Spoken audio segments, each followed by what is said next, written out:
Welcome back to another episode of the Cosmic Corner, brought to you only on Faith Unaltered. Man, it is good to be back. It's good to see these awesome smiling faces, and it's cool to see some repeated faces coming back into the chat. Welcome, everybody. Today, we're going to have a really fun time talking about another monster that feeds on you and from you. Today, we're going to be going over some of the narrative themes and patterns of zombie stories. And it's not often on a Christian podcast you get talk about anything from horror films, unless it's somebody who perhaps is a fan of horror films. I have to admit, not exactly a fan of horror films, at least not anymore. More so when I was a teenager and a young adult, perhaps. But now that I'm an adult who has children and has gone through quite a few things that let's say awoken myself to what it means to be a monster. I don't tend to have the feeling of wanting to go back and frequent some of the movies that I used to watch, but I can really appreciate, let's say, the texture and tone of movies or stories like that, especially the cautionary tale, the purpose and place of a monster in a story. And in the modern world, the monster that we are, let's say, almost most enamored with in the modern times is the zombie, this materialist monster. I call it the modern monster. And so that's kind of what we're going to go over today, is some ideas in association with that. And hopefully we can glean some wisdom out of the narrative arcs that we're familiar with, and some of the history of things like zombie stories. And also, let's say, bring some practical application for both the fear and the need for a cure, let's say. So with that said, to my right, I have my twin, my brother Troy. Welcome back, bro. It's good to see you. How you doing? I'm better now. Yeah. The audience probably doesn't know I just had a tooth extraction, and so I'm feeling 1,000 miles better right now, and I'm very thankful not to have a throbbing face. And just below the both of us is returning again, Nicholas Solner. What's going on, bud? It's good to have you back. It's good to be back, Josh. Thank you. Right on. And joining us later, if all goes well and Lord willing, is Spencer again, our counseling friend, who's going to come by and give us perhaps some more psychologically oriented takes on some of the stuff that we're talking about here. But yeah, that's pretty much our aim tonight. And so quick recap, if anybody hasn't seen the previous episodes, that's okay. If this is a little over your head, perhaps some of the terminology we're using or anything like that, feel free to go back to our playlist tab on the Faith Unaltered homepage, scroll down to the Cosmic Corner, and check out some of our previous episodes. We did a 3-part confrontation of the death of materialism, and followed that up with a conversation about what spirits are, what they do, how they operate, and what it means to submit yourself to the will of a spirit and operate in its will. From there, we moved on to a conversation about the idea of feeding on something or being fed on something, and that symbolism of eating, and being able to incorporate that within the sphere of what it is to be a spiritual being, let's say ourselves, but be embodied and have these umbrellas of influence from other spiritual personalities and let's say trans agencies that go across multiple persons as that umbrella of influence that we see playing out in broader societies, especially today. A lot of people are getting on board, especially in the political world, with noticing how people are willing to follow patterns way more than they're willing to think for themselves. And so that's one of those things that we kind of incorporated in the last episode. We talked about vampires and what it means to be vampiric, and what kind of spirits would be inclined to feed on you in that way. And that's kind of a top-down authoritarian kind of experience where us at the bottom are being fed on, right? And one of the conclusions we came to in that episode was that this is, let's say, the most literal sense anti-Christ, in that Christ is the head that doesn't feed on the body, but instead feeds the body. And he offers himself to us as the thing that we consume, right? And so tonight we're going to kind of talk about the inversion of that, when the body wants to consume the head, but not in that ordinate self-sacrifice sort of way, but in a let's say a violent mob, right? And so with that, is there anything that you guys had in mind that you wanted to kind of hop into off top that has the continuity from the last episode? You're muted. Always. I've had a couple conversations since that time with family members and some colleagues that really found that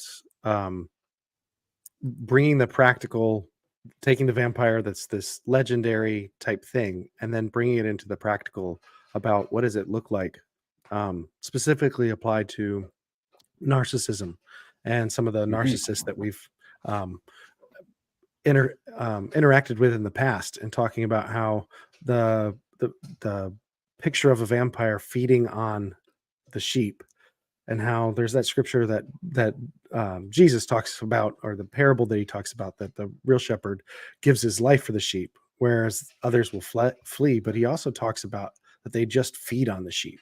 And so we talked about a previous pastor that actually was ahead of a cult that did a lot of damage to a lot of family members and friends of mine, including myself. And it was really interesting to see how many parallels fit with the discussion we had last time to his narcissistic tendencies. So it's very practical. Yeah, I agree. I've had oh, wow, that was faster than I thought. Welcome, Spencer. Y'all look at this bottom row is looking sharp, and the twins on top are looking shabby. But you know what? I'm okay with the contrast. What's up, man? Hey, doing good. back. Yeah, just had to get some. Had to go pick my dog up from the groomers a little bit later than expected. It took a little longer, but Well, that's okay. You're actually sooner than I anticipated, so that's all right. But I'm glad to have you here, honestly. cool. But yeah, we were just going over a quick recap of the last couple of episodes, so you didn't really miss much. But what I wanted to kind of start with is a kind of, let's say, brainstorming exercise about what a zombie like is. What is not just, you know, intangibly in the story sense, but if a zombie were a real thing, what would it be, right? And ultimately, it would be something like the opposite of a possession. In my mind, it's kind of like the absence of any operative consciousness and a unspirited body, right? Similar to how a ghost is a disembodied spirit, the zombie would something like the opposite of a ghost. It would be something like the body void of soul or spirit, which is why I think that it's a modern monster, because in the modern materialistic kind of worldview, souls, God, spirit, spiritual principles, and things like that don't actually have existence. If anything, they're useful fictions or metaphors to talk about things. But in a theistic worldview, we're fully within our wheelhouse to talk about real spirits that have real agency, and my real soul being a part of who I am and what I am, my real spirit being the thing that perhaps is the height of my spiritual intellect that allows me to interact with God or even with you, and those kind of things beyond merely the physical or the cold rationality that seems to be the fad that people are chasing after today. It seems like rationality is almost like it's become kind of like a drug or something like that, where it's like I need to pursue this thing and I need to shut off everything else so that I can just be a logic machine, right? And for whatever reason, that's portrayed as something like the ultimate strength. And it reminds me of a little bit of some of the quotes I've seen from Anton LaVey about foolishness or idiocy, and how he saw that as, like, let's say, like a centralized sin kind of thing is to be naive or foolish, to be stupid, right? And so I think that we've gone to kind of model ourselves after intelligence. And in an ironic way, what we've done is stripped the world of anything that accounts for intelligence in any real sense by removing the soul and the spirit. And so you have this like worship of intellect in a world where we think that intellect is reducible to your brain. And so can see in that backdoor sense the immediate connection between what the zombie lacks and what it wants, and what it's after is what you have. What you have specifically as a living soul, as an nefesh, is the combination of your body and the spiritual things, right? And so when you take away the spiritual things and you're just left with the body, you don't have anything like a ghost left, right? Really, all you have is the body. And so for me, that kind of encapsulates, let's say, tangibly what the zombie is, if that makes sense. You guys does that make sense to you guys? You have anything to add to that? I'd say that's pretty on point there, Josh. And it might be helpful in terms of the exercise too, to consider like what exactly is it that makes a zombie a monster per se? Like to what degree does the perversion exist? And you've touched on it a little bit in the sense that, that the division between the body and soul, but still some kind of nascent animation present in the body, but devoid of that divine spark that the Judeo-Christian worldview would take for granted.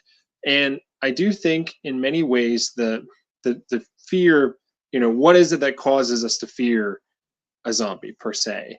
It isn't that they're, depending on your depiction, and there's been no shortage of them over the years. I think classically there's something about the sort of shambling gait where you have this already present disintegration of the flesh that presents itself as almost a visual manifestation of all of our concerns of death and aging that are present and it approaches you in a seamlessly unstoppable way, not in the sense that there isn't anything you could do, but it ignores all sorts of dangerous stimuli that would normally cause a human body to rebuff or to recoil and maybe reconsider its predatory approach.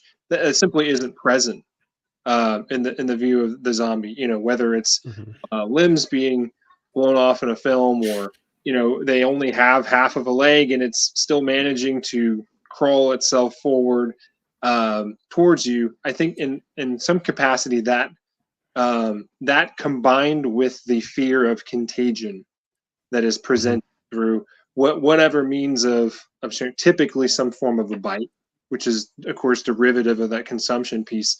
And then there's that implicit, I want to say, suspense that's created upon recognition that there's now nothing you can do. I think that's one of the draws of modern zombie shows and films is, okay, character's been bitten, and now we have an indeterminate amount of time, right, to play out this moral quandary in place. And it is an unfortunate demonstration of modern eugenics, in the sense of like, well, do we end their life now while they still have their dignity intact and preserve others from the danger that they would present once they turn? Or is it the case that we somehow find a way for them to die a humane death and still suppress the danger present once that person becomes contagious per se? I think in those ways and if there's anything else you guys want to add on that, feel free. I think those two pieces combined kind of present the threat that the zombie contagion motif represents to the human soul. Yeah, and I think it's the threat there is the loss of identity. So it's not just something like, while they still have their dignity, it's like, while I'm still me, is usually how it gets portrayed. And so there's that kind of fear of, once I get bitten, then I'm going to like stop being me and I'll get, merged into the undifferentiated mass. And I think that's a very horrifying thing for people for whom, personal identity and individualism and individual identity is like the end all be all. And to a certain degree, I mean, it has kind of been elevated to a quasi godlike status. That's a very terrifying thing.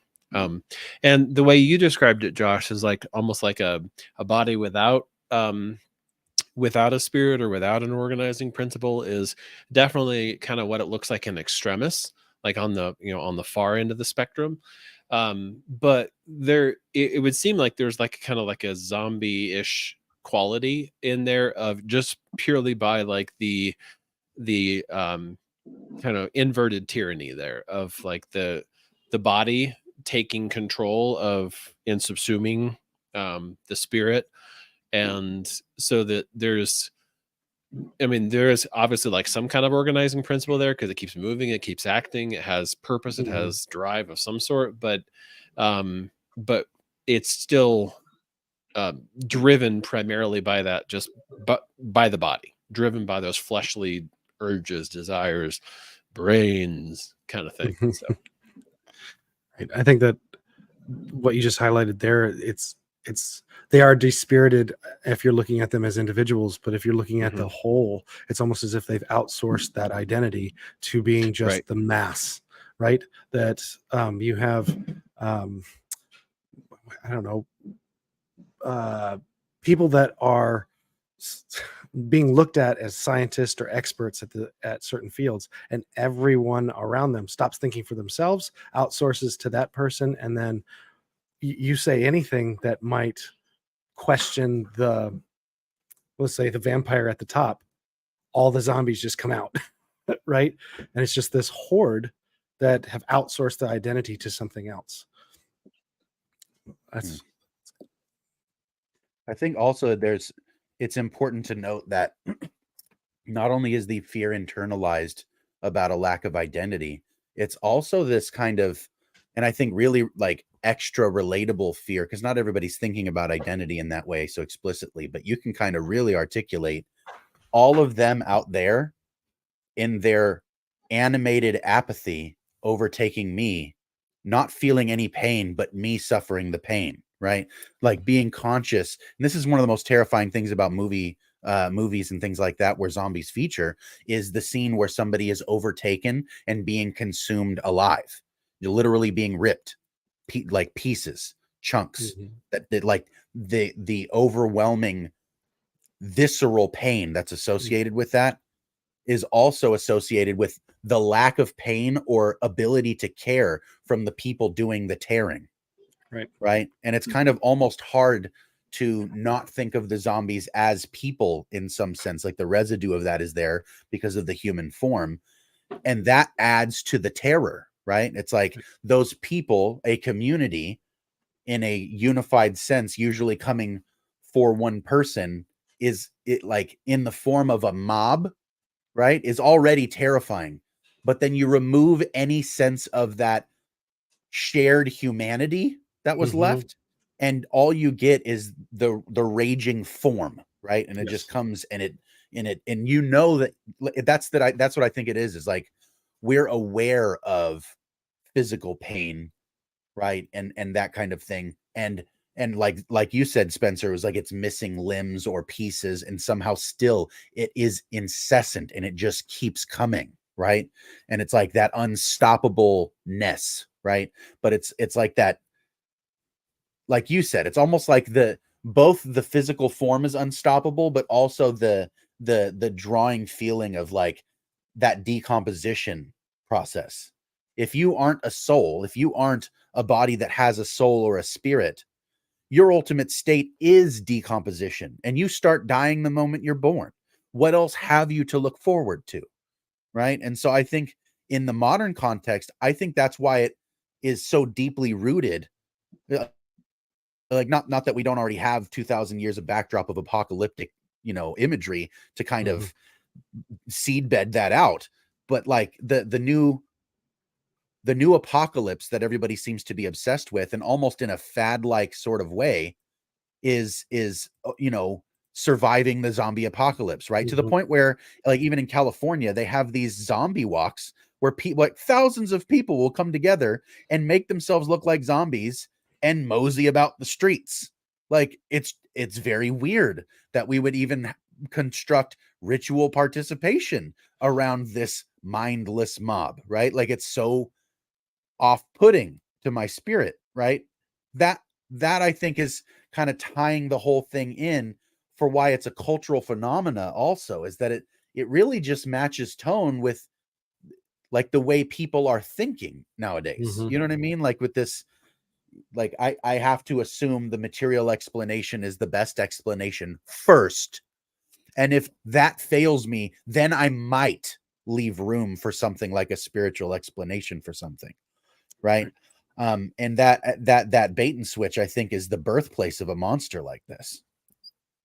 I distinctly remember seeing for the first time, I want to say around 2010, 2011, an advertisement for a zombie run, and it was like a 5K type run where it was scheduled to go through this particular property of some sort. But there were the whole draw was, well, it's already physically challenging enough to compete in a long distance race. How about we throw in this course of adrenaline where we have these volunteers or paid staff members dressed up as these zombies and have them chase you while you go through the course of this run.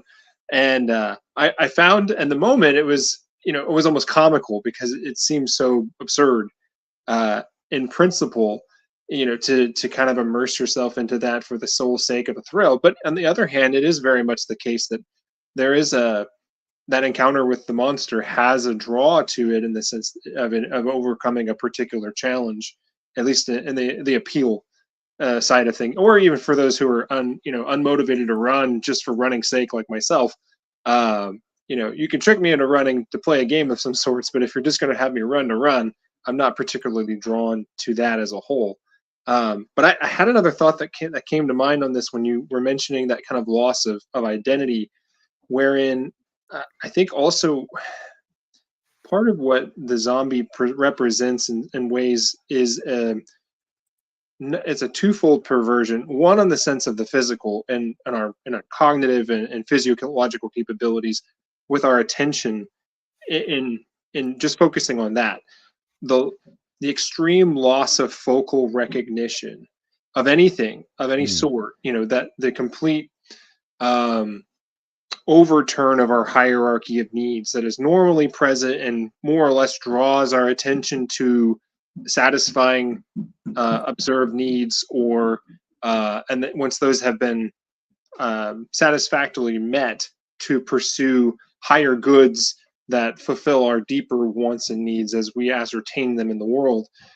You lose that in that loss of identity piece, and in many ways it's frightening to encounter someone who lacks that sheer ability to see you as a person.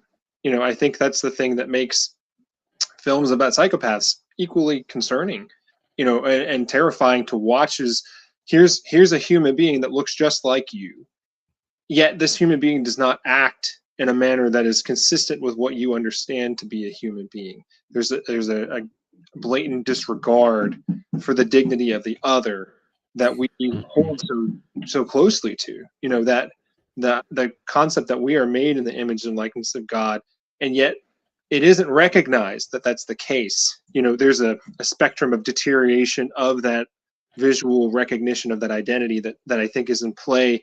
And at the extremes, you have the monster of either the hierarchy, the high end or the low end, where you're food for one and you're slave for the other. And I think for the other piece of it, being the spiritual, and very much the idea of a zombie apocalypse is a perversion of the resurrection. I think one of the things we in modern Western Christianity Revelation 13 capacity is, like, if we really take this seriously, the thought of a second coming wherein all of us will be resurrected in a glorified body like our risen Lord, I think that is such a remarkable statement that just simply isn't discussed all that much. But we have instead a very grimy, emaciated version of this, wherein that reality isn't actually present. It's a matter of, well, instead of us experiencing this theosis at its zenith, wherein we enjoy that glorified body as Christ did, and that we see in the Gospels, we get this shriveled, dead corpse now that is devoid of that divinity that was so promised to us. Yeah. We actually have a question from Dale in the chat here. that I think is a really interesting addition. He says, in most zombie movies, the zombie situation is reversible. And so what do you guys think about that? Since zombie apparently still have a soul, but is just inaccessible? Hope that's a good question. I guess I'm asking what you guys think the zombie cure is symbolic of. So as far as the cure, because this is something that I want to make sure that the episode has this theme attached to it, because if there's going to be any spiritual application of this, it's that materialism does not win. Yeah. Like in my book, materialism doesn't win, right? In my understanding. And so in terms of this like story arc, let's say, the question about the cure, right? If you have the spread of a contagion, right? And then you have the emergence of a cure, what that's symbolic of is the lack of an end. It gives you that glimmer or that foreshadow of the second half of every great story, the redemption arc. And in so doing, what you awaken is hope for a future, right? I think that's what a cure specifically is symbolic of in terms of the zombie story or any story in which a contagion overtakes. Like you have the I forget who it was. I think it was Mark Wahlberg or something in The Happening, where like all of nature started to like wake up in outrage, and pollen was becoming a contagion that was making people just drop dead, right? All of the sudden, and it just spread. And then they found out that there was a way to let's say reconcile themselves to nature, and the tantrum ceased, right? And it's like that whole thing is, I think, recognizing that sometimes our sin brings tragedy, and recognizing the sin and repenting is the only way to cease the tragedy from being our downfall. Something like that, right? Where you kind of recognize that, and I don't want to like encapsulate it fully to say repentance is the cure, one for one. Like I think repentance is what would have stopped the invasion in the first place. But a lack of repentance has its own consequence. And that overtaking of the breakdown of things, let's say when you start to participate in chaotic behavior and self-destruction, it might be in some sense pleasurable in the short term, and you don't repent, and then all of the downfall of your body suffering that loss of you acting appropriately towards yourself begins to make that fragmentation. Whether physically you don't take care of your body, it begins to fall apart, or mentally, if you're not taking care of yourself, you're not treating like yourself like you're somebody that is worth being responsible for, then you're going to end up fragmenting within yourself psychologically or spiritually. Let's say if you begin to serve your family, which is a good thing, but you serve your family as though it were your God, your family will cease to be a good, and it will become an idol and a devil to you. You know what I mean? And so there are lots of things that you can do to kind of induce a situation where repentance is necessary. And when you don't repent, things will seriously fall apart. The only way to fix that, and I think this is a really great analogy C.S. Lewis uses, is if you are doing a math problem and you get it wrong, continuing on the same train of thought is the last thing you should do, right? What you should do is go back to the point where you messed up and start fresh, right? And so you have to go back to where it came from and confront the thing, right? And it's like, it's similar to why the ring needed to be destroyed in Mount Doom. The ring couldn't be destroyed anywhere but where it came from, right? And so you have to confront the heart of the thing. Well, that's exactly what I was going to say about the zombie cure, is that it's basically the restoration of the image. It's properly realigning the human person so like if zombie is this kind of like bottom up tyranny, you know, where the body is ruling over everything else and subsuming everything else, then the cure is to have that image of God restored, to be back in proper alignment with, you know, spirit, soul, body, all in proper order and proper alignment. So, right, and which is and very that much has, like returning back to the beginning, like Mountain Dew. Yeah, right, and I think that has it works both ways. I stop Mhm. consuming others that I no longer recognize as the image of God when I recognize the image of God in them. So they're no Mhm. longer the other. and vice versa. I don't see the mob as a monster coming my way. So it works both directions. I see the image of God, and they should see the image of God too. So the repentance is rediscovering and integrating, I'm the image of God, and if I'm the image of God, everyone is the image of God. Yeah. So why would I consume you? If, right? Why would I join the mob rule? Why would I jump on when everyone else is jumping on? I see the image of God in you, and although the rest of the mob may not recognize the damage that they're doing to you, I should, because I recognize the image of God in you, and that's not right. So Mhm. There's Well, a and saying that go ahead. there's a saying that my pastor used to say, and it was like a warning and a pun all at once. And he said, "You want to know how you can tell a wolf from a sheep? Sheep don't eat other sheep." That's one of the things. It stuck with me, and it was funny, but it's one of those things where you're like, that's exactly right. When you see people feeding on one another, it's one of the, especially if it's not you being fed on or you doing the feeding and you're third party to this, sometimes it can be a lot more obvious in that scenario what's Yes. actually happening.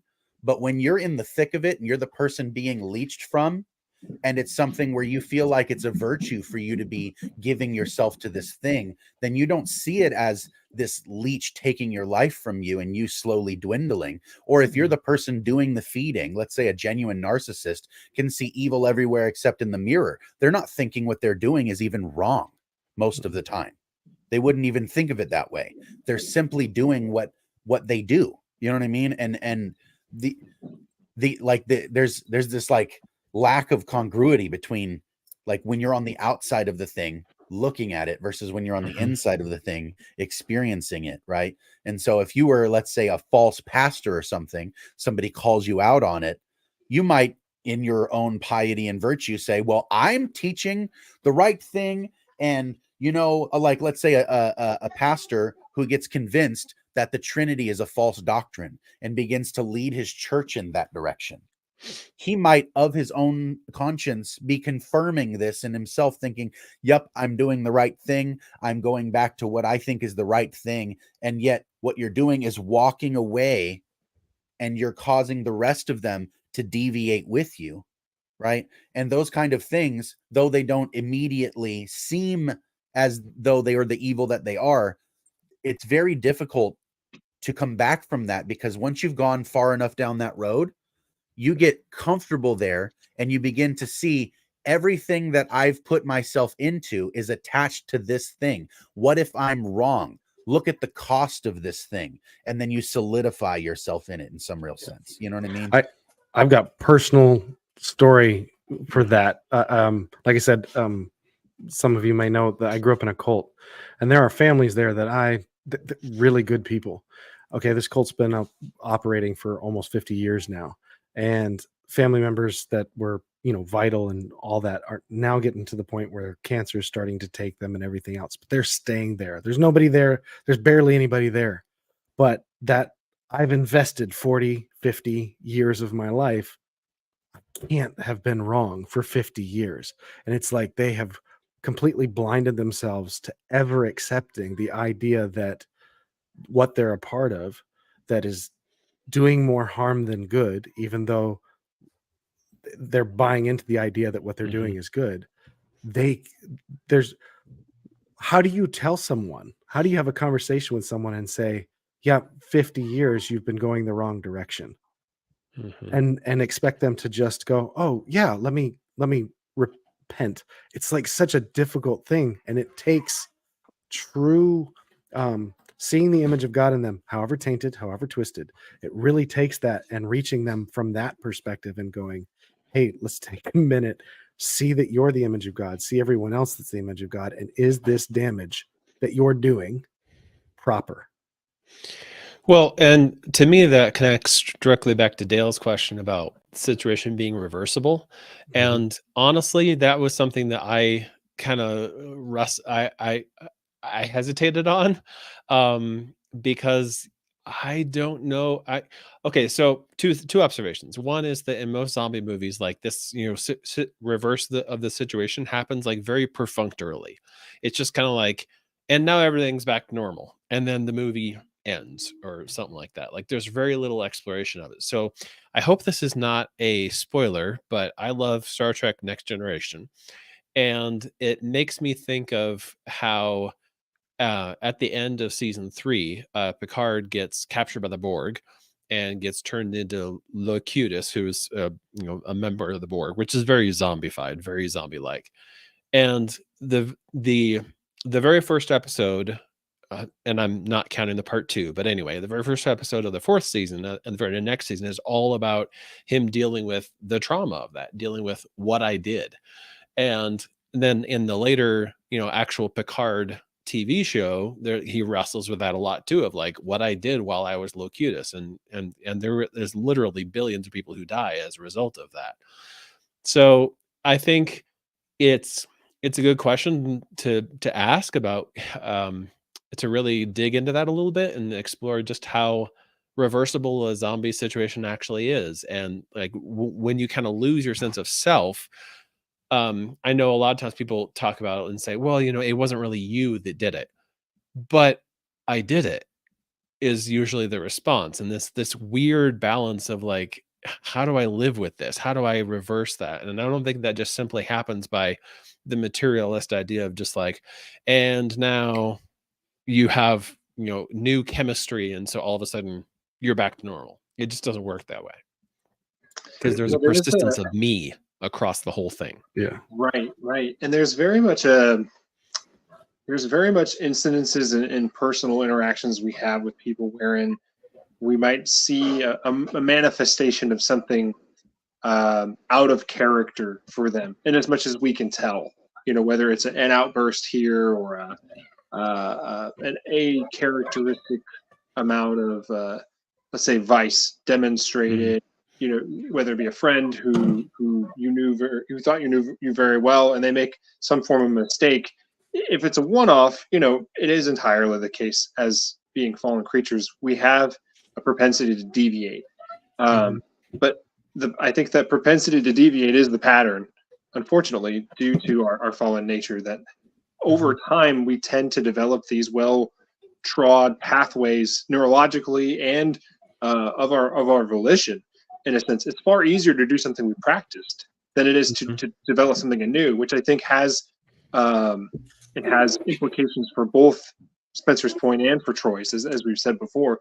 In many ways, we have this integration of our identity based upon our actions, and vice versa over time. And it is exactly the case that wherein you dedicate yourself to doing for something for so long, it becomes ingrained in a sense to yourself. And at first, like, oh, well, that wasn't me. But over time, it's like, yeah, that is you, for better or worse, whether you recognize it or not. And, praise God for those moments of conscience and awareness and clarity when that does occur. But there is very much that coming to wrestling with the situation of, if I go back now, there is a disintegration that has to occur. And that is traumatic in of itself. And appropriately so. I believe, if I'm remembering right, Jordan Peterson had a video where he referenced this. When we're brought to tears, we have a degree of neuroplasticity that occurs in the human brain that is otherwise inaccessible, wherein we're kind of brought to this point of becoming malleable in this instance. Okay, how does the horizon shift for our locus of view? Well, you have to get to this point of distress, wherein your body then releases the necessary chemicals through your endocrine system, through your tears, in order to allow your brain to now come to grips with this shift of perception. And I think for the efforts where we look at it in a sense is like, how do we develop these pathways of virtue, for those who recognize in the moment, like, okay, I made a mistake here. I don't want to continue down this way, because to do so would be to lose myself, whether it be through substance abuse or unhealthy relationship habits or otherwise, things like pornography, which has extremely well documented neuropsychological literature on the addictive components of that and its effect on our brains and the difficulty of cutting off. And I think our attempts to reassociate ourselves with a particular community then, you know, and I'd be curious to hear, Troy, what that kind of looks like for those who do leave. You know, how do they find a new home per se? What is that? What is there? I imagine there is some form of a conflict of identity, you know, an imposter syndrome, so to speak, wherein they're trying to re-enter into a new location, and then how do they cope, if ever, when it occurs, where you have this rejection, where they don't first fit in? You know, what is it that was within me that was rejected? How do I adopt this? Do I look for a new group or do I change myself? Man, there's so many different reactions that I can draw on. It's not just one size fits all. You have people that just completely shut down and isolate that part of themselves. I know leaders that other than their interaction there are extremely nice people, but they will not talk at all about their time there. Just leave us alone. We don't want to talk about it. There's people that do the 180 where they were gung-ho. We just did an interview on Cults and Overcoming, which is a podcast that my friend does, or Cults and Overcomers, where they interviewed the cult leader's daughter. And she's been out of there for 8 years and finally starting to talk about the things that were going on there and shifting her perspective. I've got my father who he's kind of internalized it. Not that he doesn't want to talk about it, but anytime that things get brought up about what was going on there, he feels all the responsibility of not getting us out of there sooner. And so he shuts down. So there's a bunch of different ways that people react to it. Man, finding a new community, that was really important. I know that for the situation that I was in, I think counseling was extremely important. I about the time I started processing, it was about almost 10 years since I had left that place, and I ran into Spencer, and through conversations online and, you know, through instant messages and things like that, I gleaned a lot of things that I was just like, oh, I need that. And I was able to start shifting my mind, and that's been helpful for me to bridge to the people that are familyless. And because it was a really close-knit family type cult, they're familyless now. They don't know what it's like to have a church that doesn't know every little bit of your business, and they don't know what it's like to not be led by shame. And so it's isolating. And so being able to bridge that has been very helpful. Yeah. Well, and Spencer, that makes me think, to your point where you brought up how in many ways the resolution to these films feels incomplete.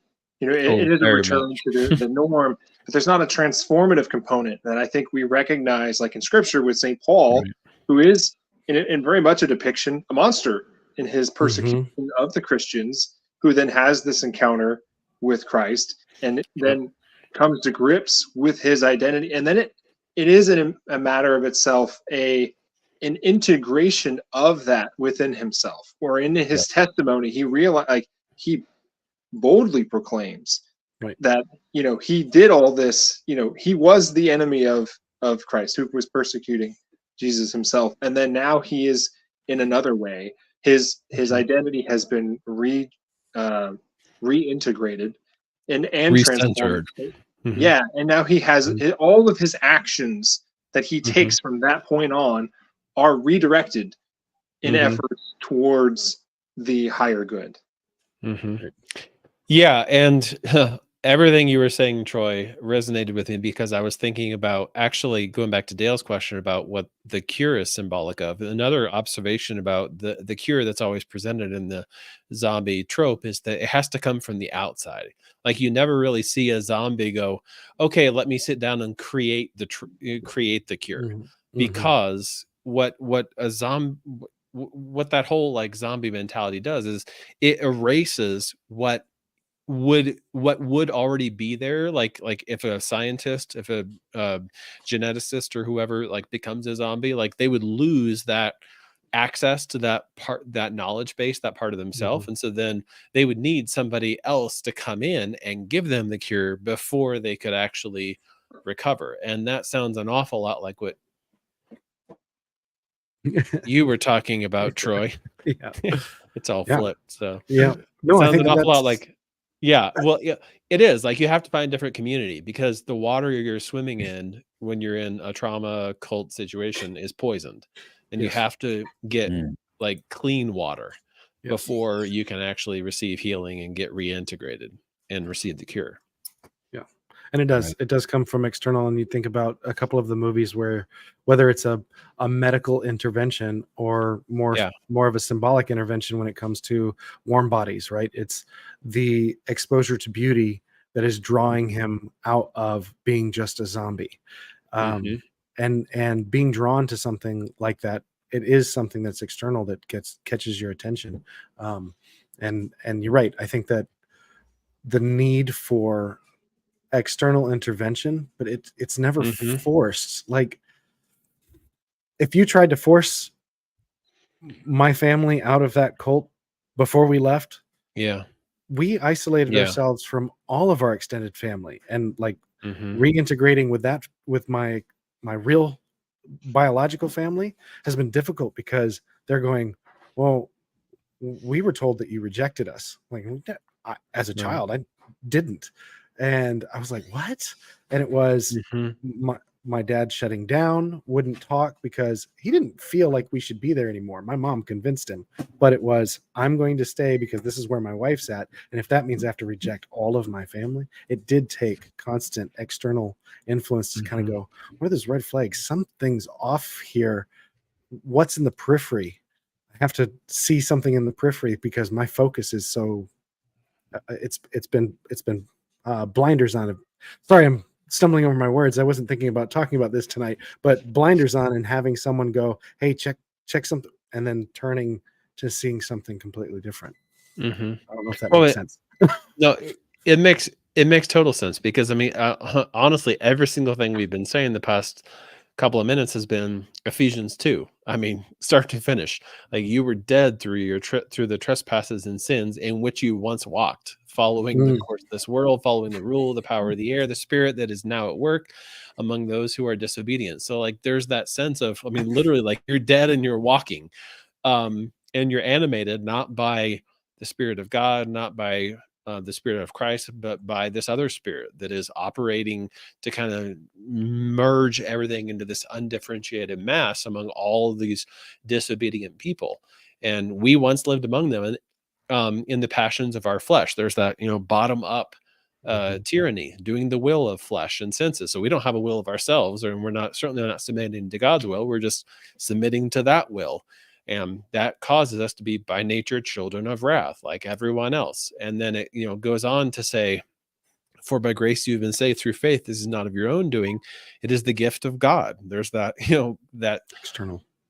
external cure coming in from elsewhere, like the restoration of the image and the reorientation and realignment of the whole person only happens through literal divine intervention, by God stepping into human nature and saying, I'm gonna take over this zombie and give it a whole different spirit. So And you can In see addition that. to that, if Oh, I good. actually have I have a comment that I want to pull up in the chat here. I've been saving it for a couple of minutes, but I didn't want to interrupt anything. This is somebody that I personally have been discipling for quite a few years now, and so this is actually really cool. He said, in a sense, mhm, can we be zombies without the Creator mhm, Himself in a dying world, people around us? If so, how can the Creator Himself, God, bring us from being zombies to a beautiful creation in Himself? Sorry, mhm. everyone.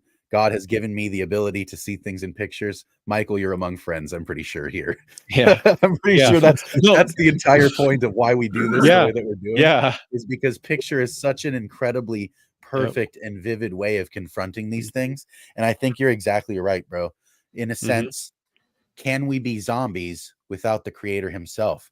Yes, mhm. 100%. That's why it's the modern monster monster. Yeah. Because people don't believe in God. They don't believe in souls. They don't believe in spirits. They don't even believe in human value when you come down to the core of it. And you can see this in things like the birth of eugenics, mass genocides in the last couple of world wars, and even things like the rise and popularity, not just the rise, but the moral popularity of things like abortion, where the human person has been reduced to a clump of cells, as though you as an adult are not equally a clump of cells. That is just crazy talk.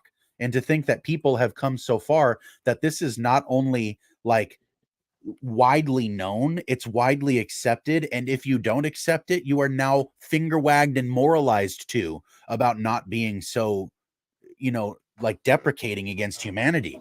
It's like people look at you funny if you think that it's wrong to say humans are a virus on the planet, as though that was a good idea when people started saying it. It's not a good idea. Humans are not a virus. And ultimately, that is kind of where the Walking Dead show went seasons later, is the people are the real monsters. The zombies are just doing what they do, but y'all are evil on purpose. Right. And so that's one of those things. Thanks, Michael. That's great. Mm-hmm. No, yeah. I was actually looking at Michael's comment and that's what cued Ephesians 2 in my head. So yeah, I think it was incredibly on point. Sorry, Nick. and he's actually said afterward, never mind, the question is off topic. I apologize. No, it wasn't, bro.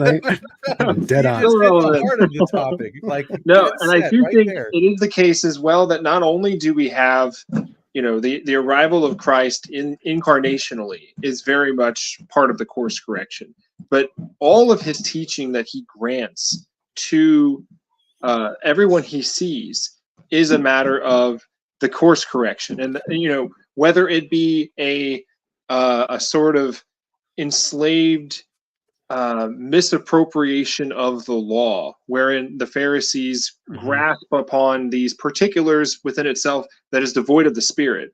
And very much the rejection of the prophets is the rejection of the spirit of guidance over the years, wherein you allow yourself to become contaminated by this lower good of well, if we just get the legalistic portions right, if we just get these things going, then we'll be okay. We don't have the cure, but at least we can keep ourselves from getting sick. And then I think additionally, we get this correction when we have the multiple statements in I think it's particular Matthew's gospel following the parables of the Sermon on the Mount, where he says, "You have heard it said," a number of times, and whether you have heard it said, "Do not commit adultery." But amen, amen, I say to you, if you even look at a woman with lust, you have already committed adultery within your heart. Right. Or you have heard it said, "An eye for an eye, or a tooth for a tooth." But amen, I say to you, if someone strikes you on your cheek, offer him the other. If someone asks you for your cloak, give him your walking stick as well. All of those are pieces of, that's not the right way to say it.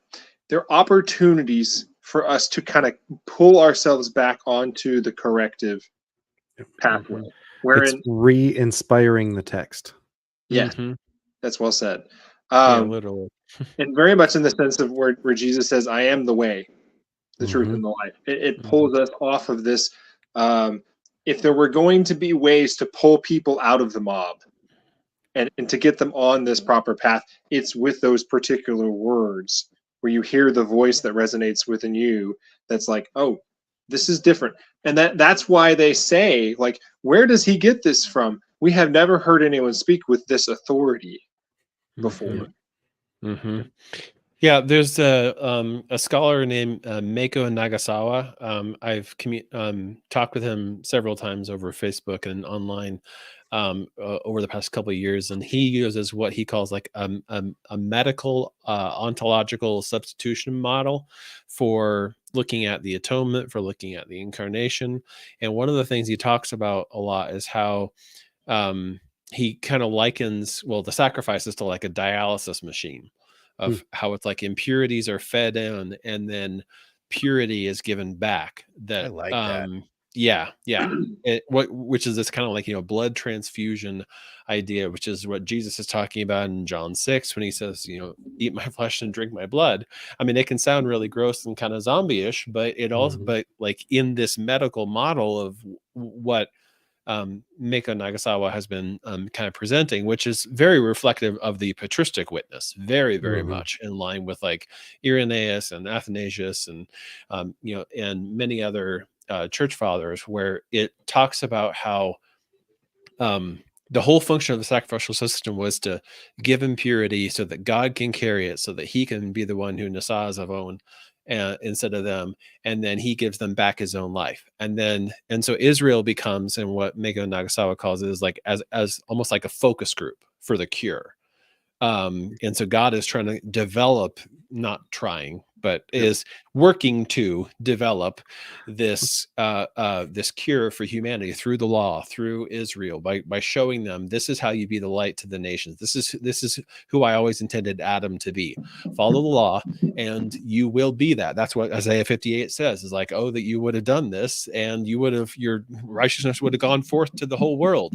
But as it is, your fasts and your feasts are not welcome. And this is the kind that I want, is this other kind, which is not something distinct from the law, is not different from the law, but it is the law, as you said, very, very aptly, Troy, inspired, re-inspired, re-spirited, organized according to the spirit and not according to the flesh.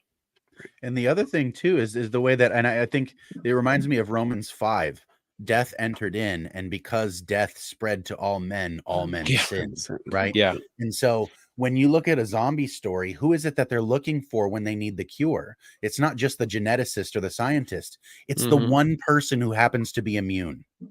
You see, like the one person who transcends the sickness to begin with, and he seems, though he is bitten, untouchable by the actual filth, right? And so I think there it is. There's the medical model, like you just said, mapped directly onto some of the themes that recur plenty of times that I can think of in contagion stories. Is we're looking for, or we have found the one person who happens to be immune, right?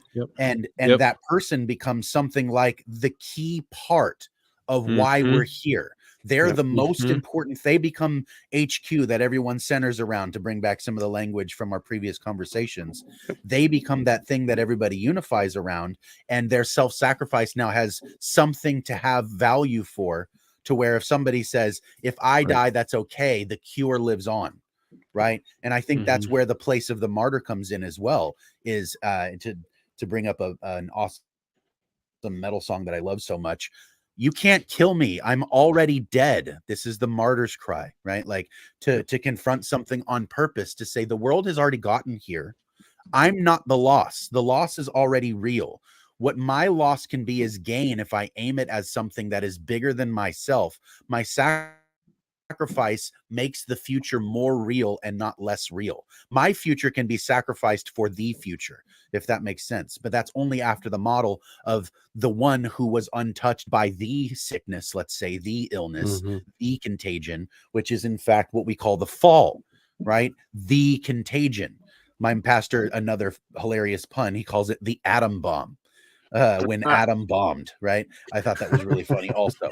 And so that let's say the radiation sickness that spread from that ground zero, let's say, was something that affects everyone, right? It's not just like, oh, I woke up one day and I became sinful and therefore like, I submitted to this. Like, no, I was born into a world already fully contagion filled. And though I was born with a proper state of some kind, I was born into the consequence of a world already fallen. It was on the house, right? Yes. Like I didn't have to do anything to make the world awful. I just ended up participating in it in one way or another. You know what I mean? Which is kind of, it draws back to the vampire thing of inviting the thing past the threshold, so to speak, right? But it's like a lot of the time, these huge tragedies, when you come down to the moment of decision, were actually entirely avoidable most of the time.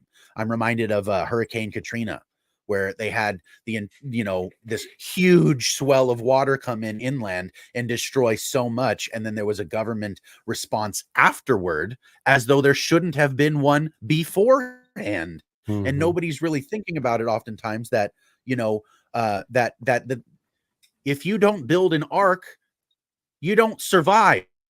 Right. If the flood's coming, right?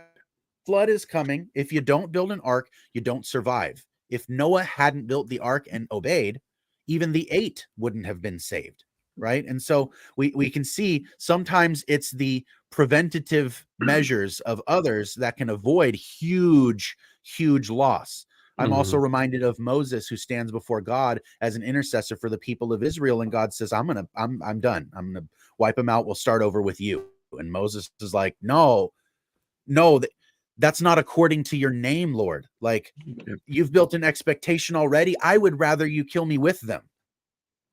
Yeah. And he says, I'll have mercy on whom I have mercy, and ends up having mercy on everyone, which is just, that's God all over. You know what I mean? But then to see if Moses had elected not to speak up because he was afraid, or because of piety, or because, let's say, he genuinely agreed that Israel was rather irritating, that if he hadn't spoken up, which he says in Deuteronomy, yeah, no kidding, it's his downfall. The whole smacking the rock episode on the second time there made that real plain. But if he hadn't had that moment to come before what was happening and say, hold on, I need to stand in this gap, right? Sometimes it's people who have the intuition to see the gap and stand in it that stand between everybody. And they often are thankless, but these people stand between you and some serious unfolding of tragedy. And when we do, and oftentimes, especially in the modern world, we have a tendency to view those people as rather irritating, that they sound the alarm at midnight and wake everyone up. And you go, shush, I don't want to hear you. And then you set fire to the town and go back to sleep. It's not helpful, right? And we kill the messenger long before the message is received. It's not like Israel didn't do this throughout the entire Old Testament, is killing prophets and attacking the men who were telling them, you've become contaminated with what's on the outside, and you need to cleanse. You need to cleanse yourself.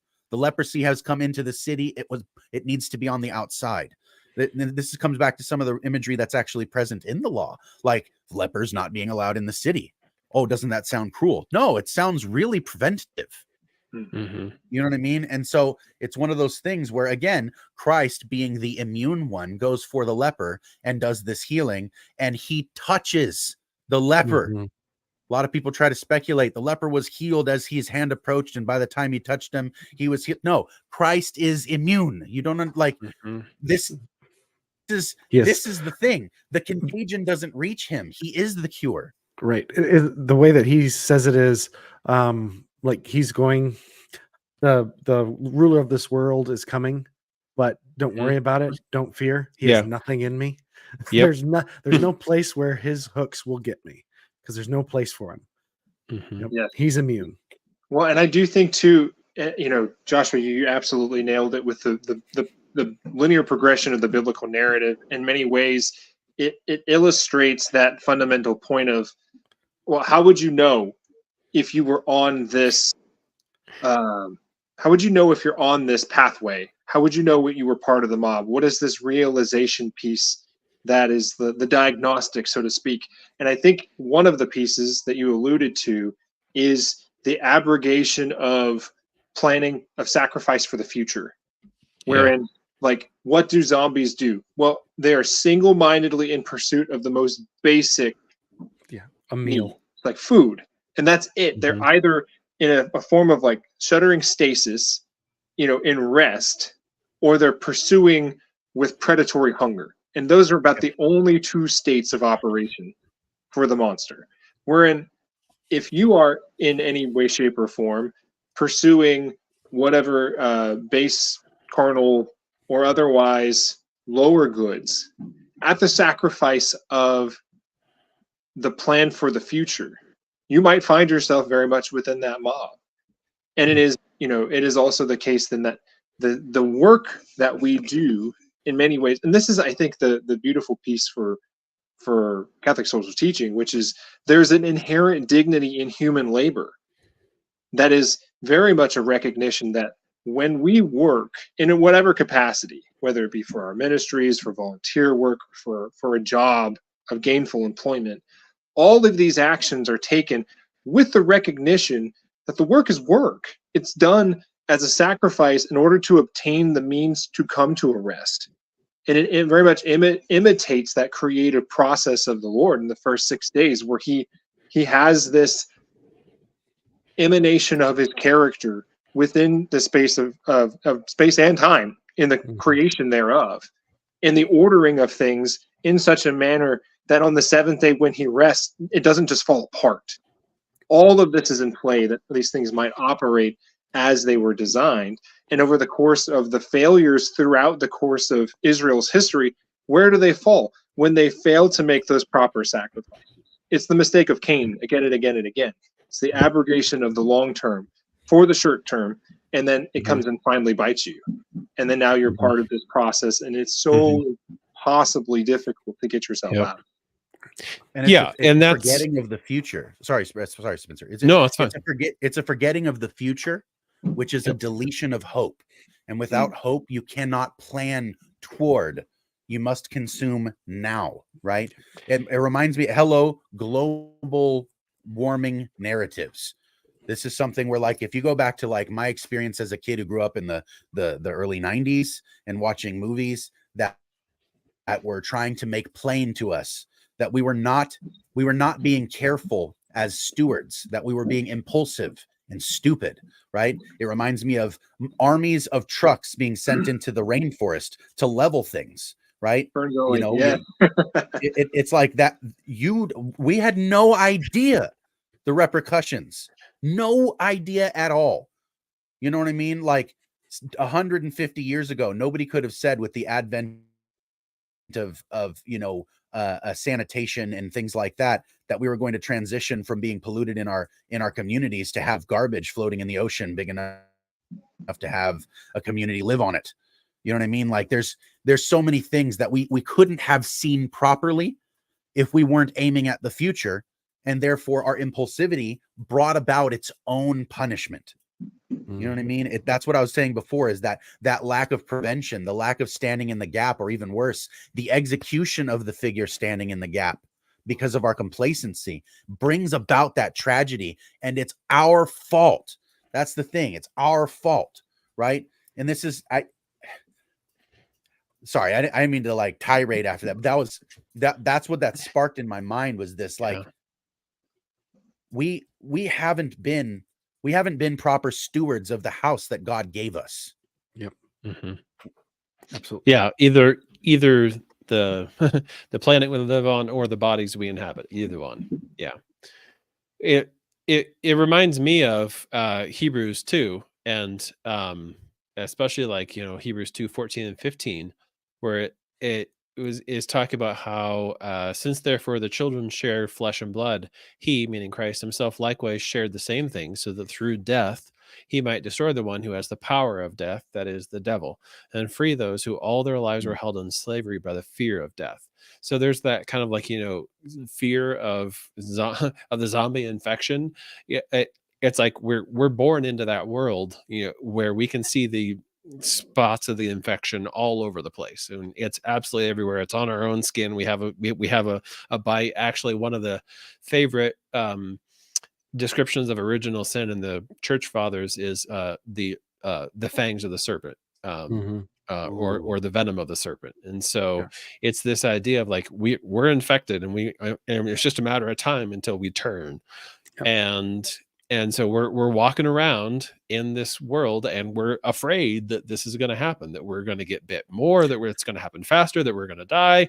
And so we act accordingly. We act according to the right now, according to that kind of scarcity mindset of like, I don't have enough resources, I don't have enough time, I don't have enough love, I don't have enough of something. And so I have to reach out.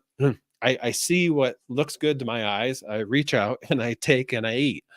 And that there's Paul in Romans 5 saying, death spread to all because all sinned, because all did the same thing Adam did, because of that fear of death. And so it's like the slave master is kind of holding us all in captivity, saying, look, if you don't do this, you're going to die. And so we go, and so we do the thing that we think will save us from death, but it really just brings more death. Yep. And You so just gave the pitch meeting for Walking Dead.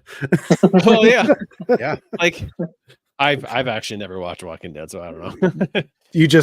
That's the whole story. Okay, well there you go.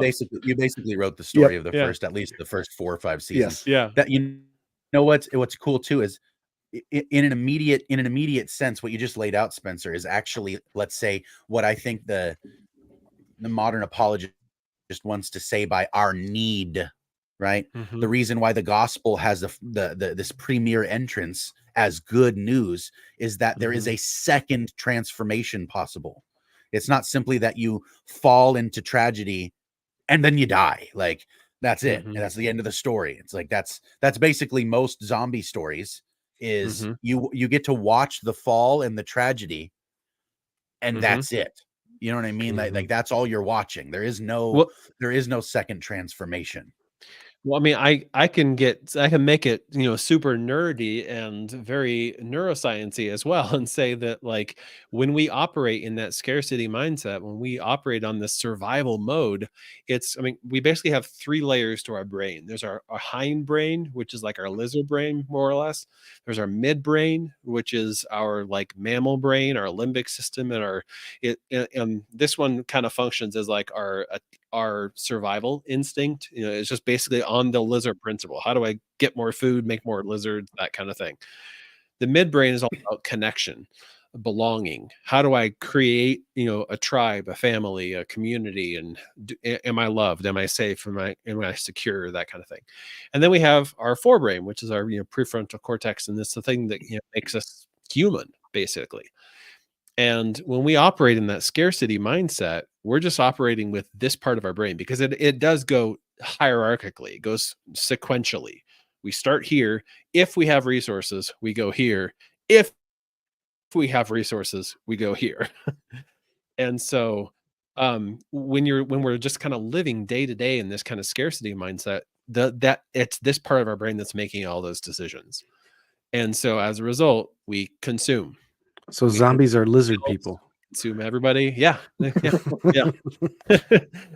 And now it's going to get flagged on YouTube. So Hashtag My bad. people. Yeah.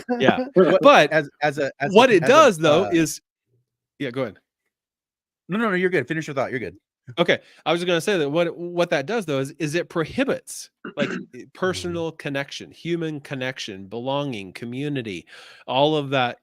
We are designed to live in community because we're so focused on consuming and surviving, and living in a world full of sin and not getting bit and not getting more sucked into the infected worse, that we wind up infecting ourselves more, and then that restricts our access to our ability to be able to connect with other people. And we haven't even gotten to this other higher order thinking process yet, and it's just because that's how human beings are built and are wired. And I think that God, having been the creator, knew that. And we see that in places like Hebrews 2:14 and 15. So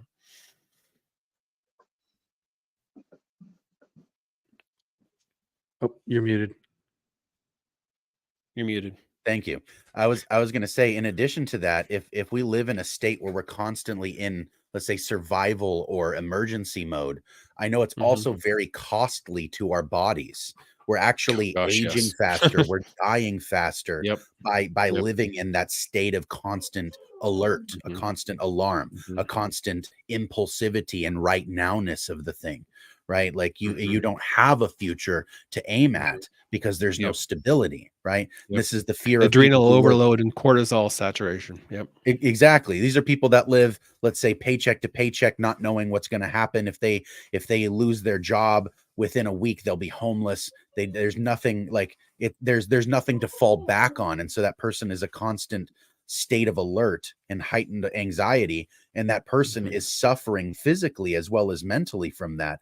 And their body will age faster. Their pain will be more pronounced and things like that. Even physiologically, your body is telling you, this is not right. This is not right. Something has gone very wrong reassessment, run away. And you have this kind of, and that's why a lot of people who live in that state are constantly thinking about how I'm going to get out of this. And we fantasize things like the vacation and stuff like that, which makes us spend our money on things that aren't going to be beneficial for a future immediately. Right. And so oftentimes that impulsivity it kind of branches out. Not only am I poor, I spend what money I do have on lotto tickets.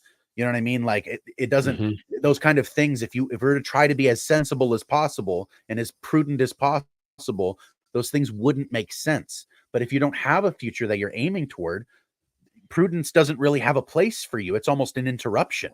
You know what I mean? But Josh, I think that would even scale beyond the socioeconomic implications. Like that's absolutely the case for people who are under the poverty line or who are borderline in a case where simply the financial strain of a living situation and uncertainty regarding how they're going to maintain the needs that they've already, fought blood, sweat, and tears, clawed and bit to get. But I think as you scale up that socioeconomic status, even if you have the case where all of your material needs are met, if you don't have a hope for the future, in the case wherein there's not a assessment of a greater hope beyond the immediate now, you're still very much grasping in whatever means possible that money just becomes a tool in order to acquiesce more things to kind of fill this piece. It is exactly the case that we have people who have 6-7 figure incomes who are still dying by suicide or are clinically depressed and seeking therapeutic help because they don't have hope. And in spite of those other needs present, they haven't been able to escape those heightened levels of cortisol and adrenaline because they've been in a state of fight or flight, because in spite of all of these material needs that have been able to be grasped, all of it's ultimately fleeting. Yeah. And that's why the cure has to come from outside. Yeah. Go ahead. I was going to say that what you're talking about right there is that they may have immediate future taken care of, but that's the moment you start thinking, oh, what about the future after that? And eventually you're going to come to the wall of there's no hope without without that external element. I'm already infected, like The Walking Dead. You didn't need to get bit. All you needed to do was die. Right. And it's the matter of, okay, we're not addressing that zombification. You threw a nice suit on or some lipstick over this thing, and you put on a wig, and you put on some makeup and a few things to disguise this disheveled reality, but it hasn't ever addressed the actual root cause. Right. Yes. Well, yeah, and that's because that root cause is that state of sin leading to death, that ancestral sin, that we're all wrapped up in, and that's why, like I was interjecting earlier, is that the cure has to come from the outside. The cure is hope for a future, but it's not a sense of like, well, you aren't going to have to die. It's hope for a future in the sense of like, die now with me so that you can then be raised with me. It's turning Hades from a tomb to a womb. Like that's what the cure is. Yeah, and that's the peace the world cannot give, wherein correct. Life is gain, or life is Christ and death is gain. Yeah. And that's why the materialist mindset ultimately fails in this. I mean, like up to this point, like I said, I mean, there's a reason why I brought neuroscience in here, is like, this is something that most materialist neuroscientists would agree with, is like, yeah, that's that neurosequential hierarchy. That's, standard human behavior. But there's no way out of it without doing the upside down kingdom sacrificing. And the only way that makes any sense whatsoever, when someone slaps you on the right cheek and you turn your left as well, or I think I have that flipped, or when someone takes your cloak and you give them something else, and you give them your stick as well, or they force you to walk 1 mile and you walk 2, and it's like the only way that makes any sense is if there is a hope for something more, something else beyond just simply what we have here in this life right here and now. That second transformation. I'm coming back to the previous thought that we were talking about. You know, when you've become hardened in a way, and then you recognize all at once somehow how incredibly costly it would be to have that moment of genuine repentance and rework the math problem from where you got it wrong. I'm reminded of another awesome story that I love from one of our favorite authors, C.S. Lewis. Start the counter again there, Spencer. In the third book of, in the trilogy, there's a character named Mark Studdock who has an awareness of this in one of the most unlikely places. His being mentally tortured by a villainous group of people who are like overtly serving evil for their own gain, but they're not actually even gaining. They're also being used. And he's at the bottom of the barrel in this evil container, right? And it's there where he has this moment of clarity. The quote is, he was aware that such thoughts, which is that I might be wrong, had often knocked for entrance, but had always been excluded for the very good reason that if they were once entertained, it involved ripping up the whole web of his awful life, canceling almost every decision that his will had ever made, and really beginning over again as though he were an infant. The indistinct mass of problems which would have to be faced if he admitted such thoughts, the innumerable somethings about which something would have to be done, had deterred him from ever raising these questions. What had now been taking the blinders off was the fact that nothing could be done. They were going to hang him. His story was at an end. There was no harm now, for he was not going to use it anymore. There was no bill to be paid in the shape of arduous decision and reconstruction for truth. It was a result of the approach of death, which his executioners probably had not foreseen. And the only reason that he recognized that he was on the pathway to death is because he recognized that that was the only possible future in front of him, and he was not satisfied with that. And said, why have I never bothered to really ask myself, really? You sure about that? You know, you're like, you really want to do that? Is that the right thing? And if you've never read this story, by the way, you have to, I say this all the time, you have to read this trilogy. It is absolutely life altering. But one of the things that really stands out to this is that sense of, I can finally be honest with me. Right? I've been lacking integration and authenticity for so long that I've been eating my own lies as though they were truths. And I couldn't even recognize when I was pulling the blanket over my own eyes, right? And now the blanket's been ripped away. I see it's like, oh, this is where this leads. Yeah, I'm not down with that no more. I don't want to be in that world. I don't want to be part of that, right? And it's like, when the decision to be part of that world was stripped away from him, and what he saw in his face was participate in death or die. And he was like, yeah, I think I'll just take death. I'll take cake or death.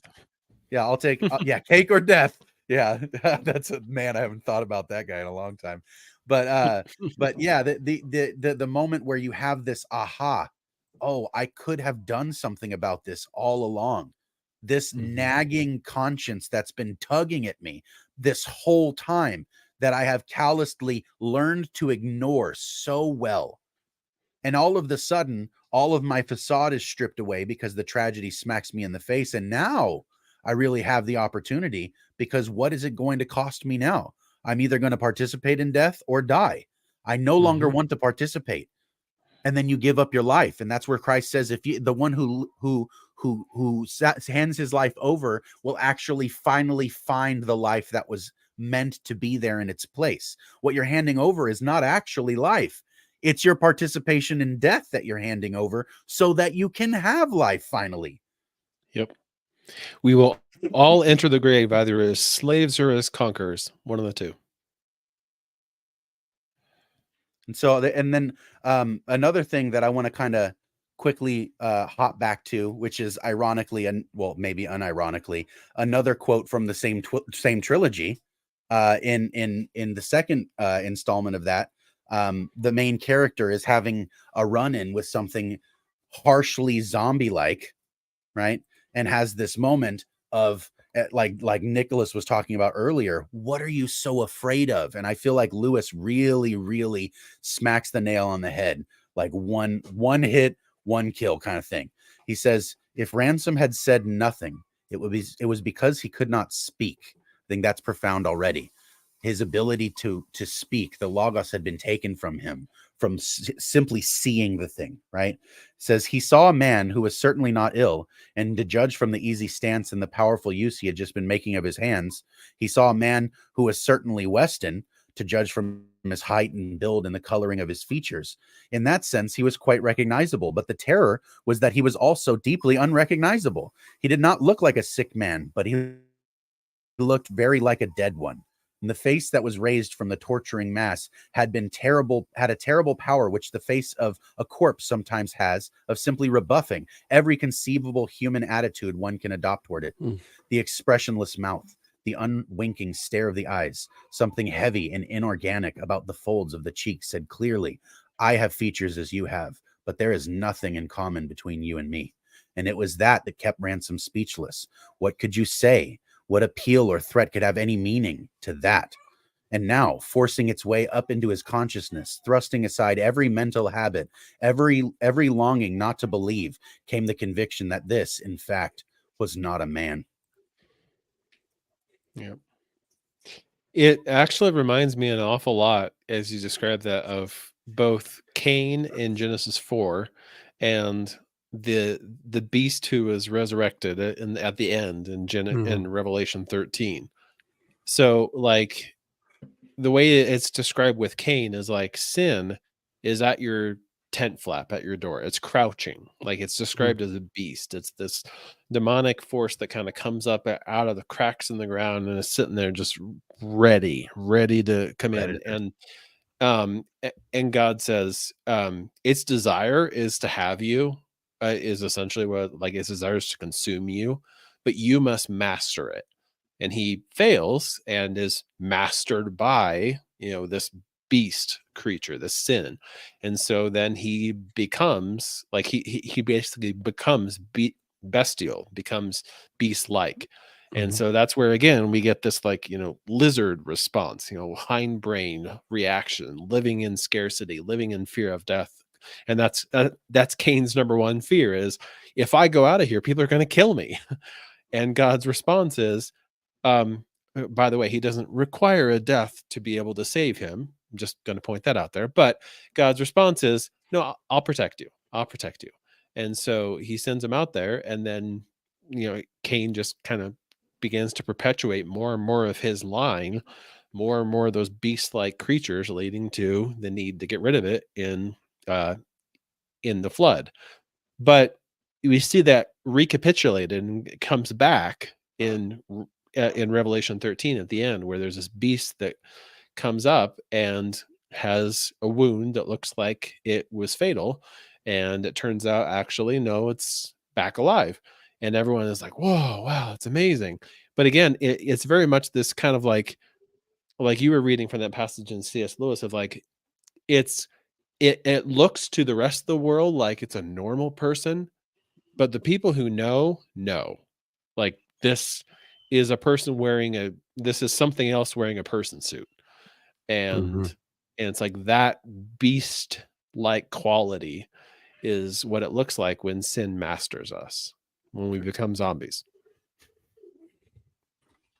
And this is something that we had kind of added in the side chat to each other after the vampire episode. And then it emerged that what we were going to talk about was zombies next, which I feel like happened really easily. Like there was no reason to force the transition between the two. It just made sense. It kind of like was its own seedbed. But one of the things that for me makes a lot of sense of the way that even in the way that we had compared the vampire to the narcissist, we can easily bring the zombie into the hedonist, which is, as we were talking about earlier, to seek immediacy, pleasure right now. The future isn't even a thing. A lot of people will say this, not recognizing how insane it sounds. Live like tomorrow doesn't exist. Bro, don't do that. Don't do that. Don't live as though today is less important than tomorrow, right? And to be honest with you, what's remarkable is you aren't promised sunrise. You're promised that the sun will return, right? Yeah. So we should have more faith in Christ returning than we have in sunrise. And yet there's a reason why you can still hope for a future. Sunrise isn't what you're waiting for, right? Like sunrise is merely the sign that God gave you every day to remind you that the gospel is written across the sky just for you. The sun will return. It might seem dark right now, and all you have is the moon, and it's a reflection. But that moon, though it's not the sun, reflects enough that you can remember the sun is still there, and it's coming. It's coming. The church plays the role of that moon, like we talked about last time, right? The church and Mary being an archetype of the church, being that consensual taking on of the Christ into herself and giving birth to Christ in the world. The church giving the gospel is meant to do this constantly. We're meant to reflect God so that even though his immediate presence incarnate is not here and the world is dark, you can see that reflection, and it is made obvious that the sun still exists, right? It's reflecting off of this other thing. You can see God in the church, even if you can't see God, right? And so the promise is there day after day after day that the sun is going to come. The sun is going to come. And every night we see the darkness, and every morning the sun returns. And so we know in our spirit, at least, especially, and this is the hope for the actual future, is the sun proper will come. And the sun we see now will give up its glory, and we'll wear that instead, right? And it's one of those things where you start to see like the future is not something that necessarily has to be fearful. It could be hopeful. And I think we've been trained so much to think of the future as fearful because we've gotten into this apocalypse mindset where the hope has been stripped. And when you have an apocalypse where the hope is stripped, you get a zombie infection. You get that spreading of immediacy and impulsivity and death. That's what you get. What else would you get? This is the enemy is oh so clever in that he doesn't need a whole lot of tricks when he has a few ones that work really, really well. And number one being sowing doubt into our trust of what God says if it is true.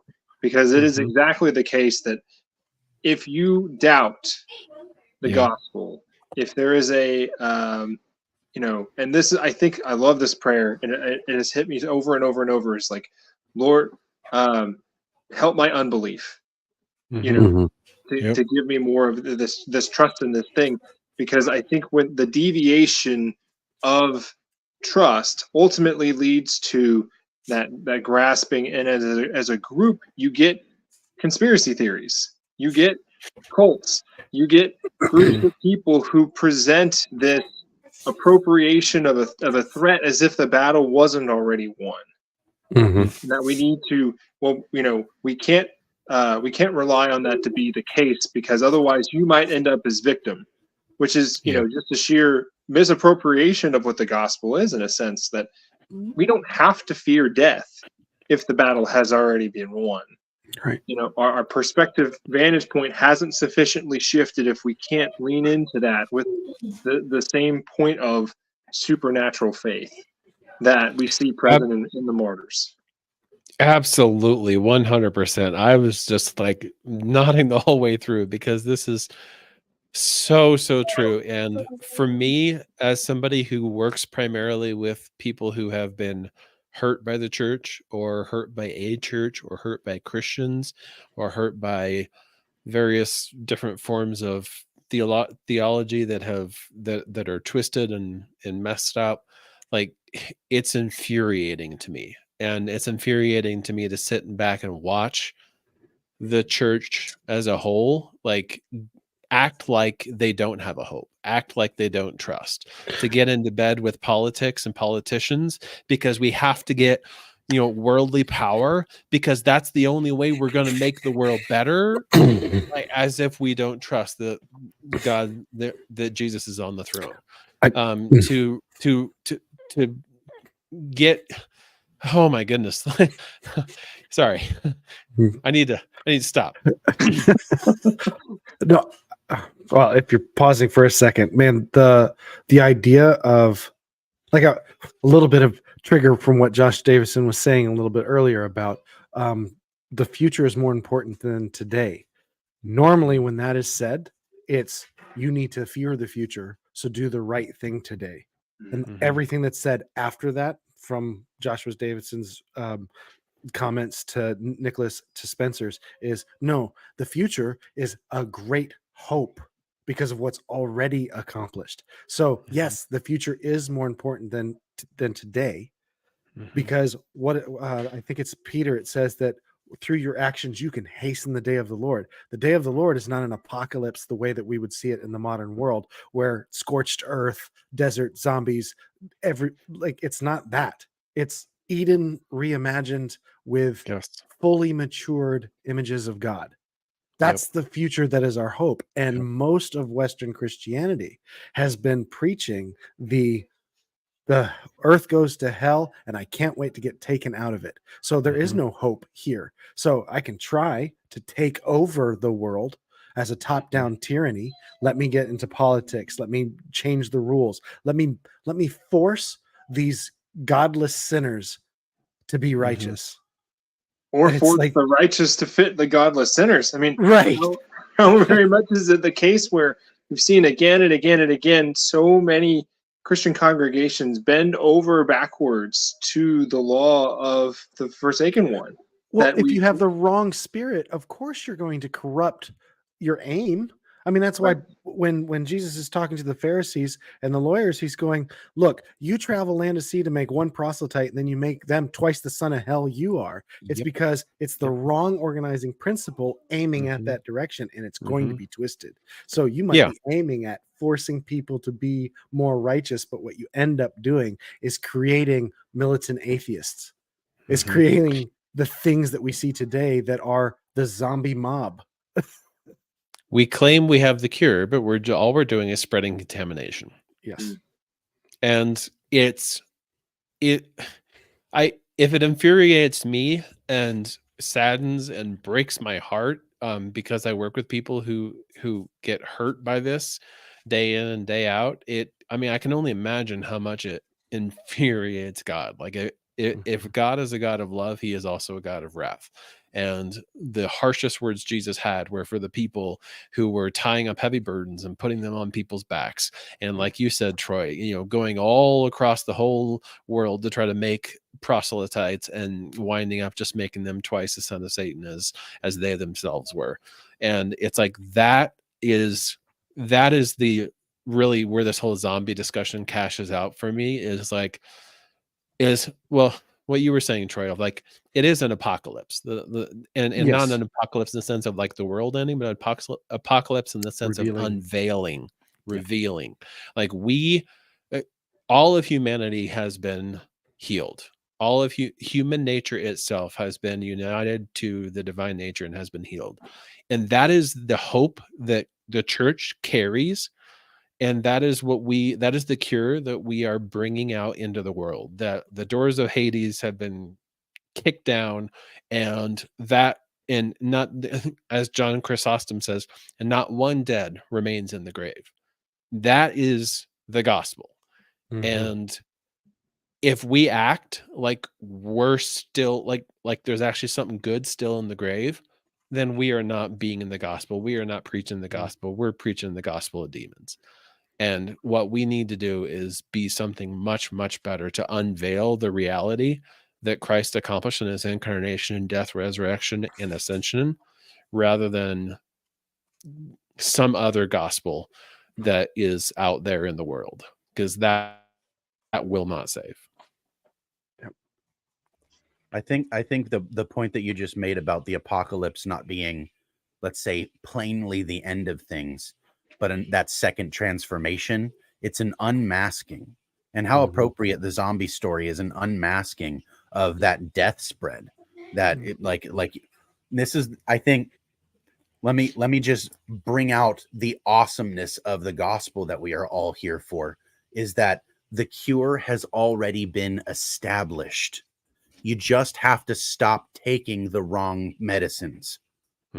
Like, this is really, it's our problem to try to find anything other than what God had provided for that cure and plug the hole with whatever we can find, still in that scarcity mindset. It's that lack of prevention. It's that lack of standing in the gap. How will they believe if they have not heard? How will they hear if no one is not sent? Right? That need for the preacher to stand in the gap, the need for all of us to be willing and able to speak the truth about the gospel, about the cure that's been provided to this immovable sickness, right? The fact is, our behavioral modification is not the cure.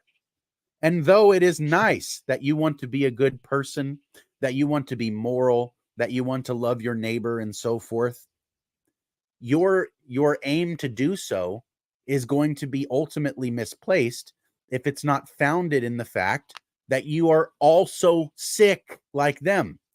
You are born into the world already filled with this contagion, and you yourself have grown accustomed to participating in it to one degree or another.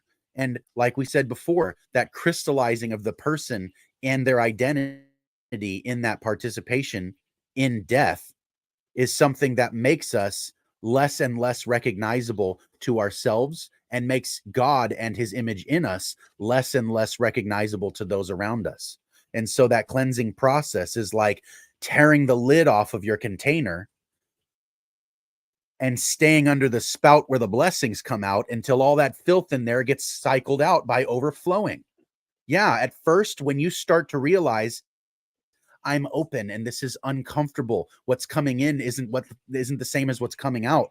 And it's like, like another thing to shout out to my pastor, and I'm sure other people's pastors have used an analogy very relatively similar to this, is if you have something like a sponge and you want to know what's in the sponge, you put it under pressure and what's inside will come out. And Christ said things like, from the abundance of the heart, the mouth speaks. Well, that's because you're filled with poison. Like, if you're filled with poison and you start spouting poison, it's like, well, no wonder, right? What's been inside the vessel? Dishonor. And so I need to be made into a fitting vessel for honor, which means I need to be emptied. I need to be cleansed, and I need to submit to this willfully, right? And if I think that I'm going to somehow polish the outside enough that the inside won't smell like vomit, I'm fooling myself and causing more damage, especially if someone else is fooled by my polish. I do think too, I really appreciate, Spencer, your use of apocalypsis there, in the sense, for those who aren't familiar with the term in its original context, it does mean an unveiling, and not in a revelatory sense, not only of like, tearing the cape behind a hidden object to reveal what was inside, but a wedding imagery of the bride's veil being lifted over the face. And it's our circumstance where the revelation is us at the wedding of the bridegroom. The church is the bride and Christ is the bridegroom. And the moral impetus for virtue isn't the fact of, our invitation is contingent on our moral perfection. Right. You've already been invited. The impetus is when you gaze upon the beauty of the bridegroom and the bride, you become oh so aware that you're covered in filth. And you think to yourself, I don't belong here. I need to turn away because the contrast of my own ugliness and the beauty that I perceive is so stark that it's painful. And our response is either an acceptance of, okay, what do I do to clean myself up? Or it's a turning away from this beauty in the search of another means of satisfaction. You go from a stance of, well, we're supposed to be viewing forward and partaking in this wedding, to, well, I hope somebody else is doing something here because I can't tolerate this. And I love the image that St. John on the cross gives when we're looking at this interior life, wherein it's as if you find a filthy, unpolished mirror, and you look at it and you're like, oh, this is kind of grimy and dungy, and then you as you clean that and the windows in the room, you see more and more of the room is dusty. That as you continue to make these strides of letting the light into the room, you're more and more likely to continue to perceive these imperfections within ourselves. And it becomes very much this gratuitous process where we have so many of the saints over the course of the millennia who were more convinced of their own wretchedness in their old age when they first became converts. Mm-hmm. And there was never a doubt in their mind that they were still imperfect, though they'd been playing the game for over 4 decades. But that wasn't that never took away their hope. You know, they're very much still eyes fixed on the bridegroom and the bride. Right. And I do think it's really important because everything Josh and Nick that you're saying are very true and very biblical about, you know, that we are, you know, that we have lots of stuff wrong with us. But I do think it's also really important to amplify the voice that the evil is a parasite, that sin is a parasite, that sin is not who we are, particularly if we have hooked ourselves up to the dialysis machine, that those things that are inside us, that are dirty, that are evil, that are gross, that are poisonous, like all that stuff is not who we are, because of what Christ has accomplished on the cross. Because of, I mean, that's literally what the word "it is," what the phrase "it is finished" means from the cross, is that because it's the same Greek word as was used when God finished creation in Genesis 1. And then he goes into the grave for the Sabbath rest. And then now we are in the 8th day, the new creation.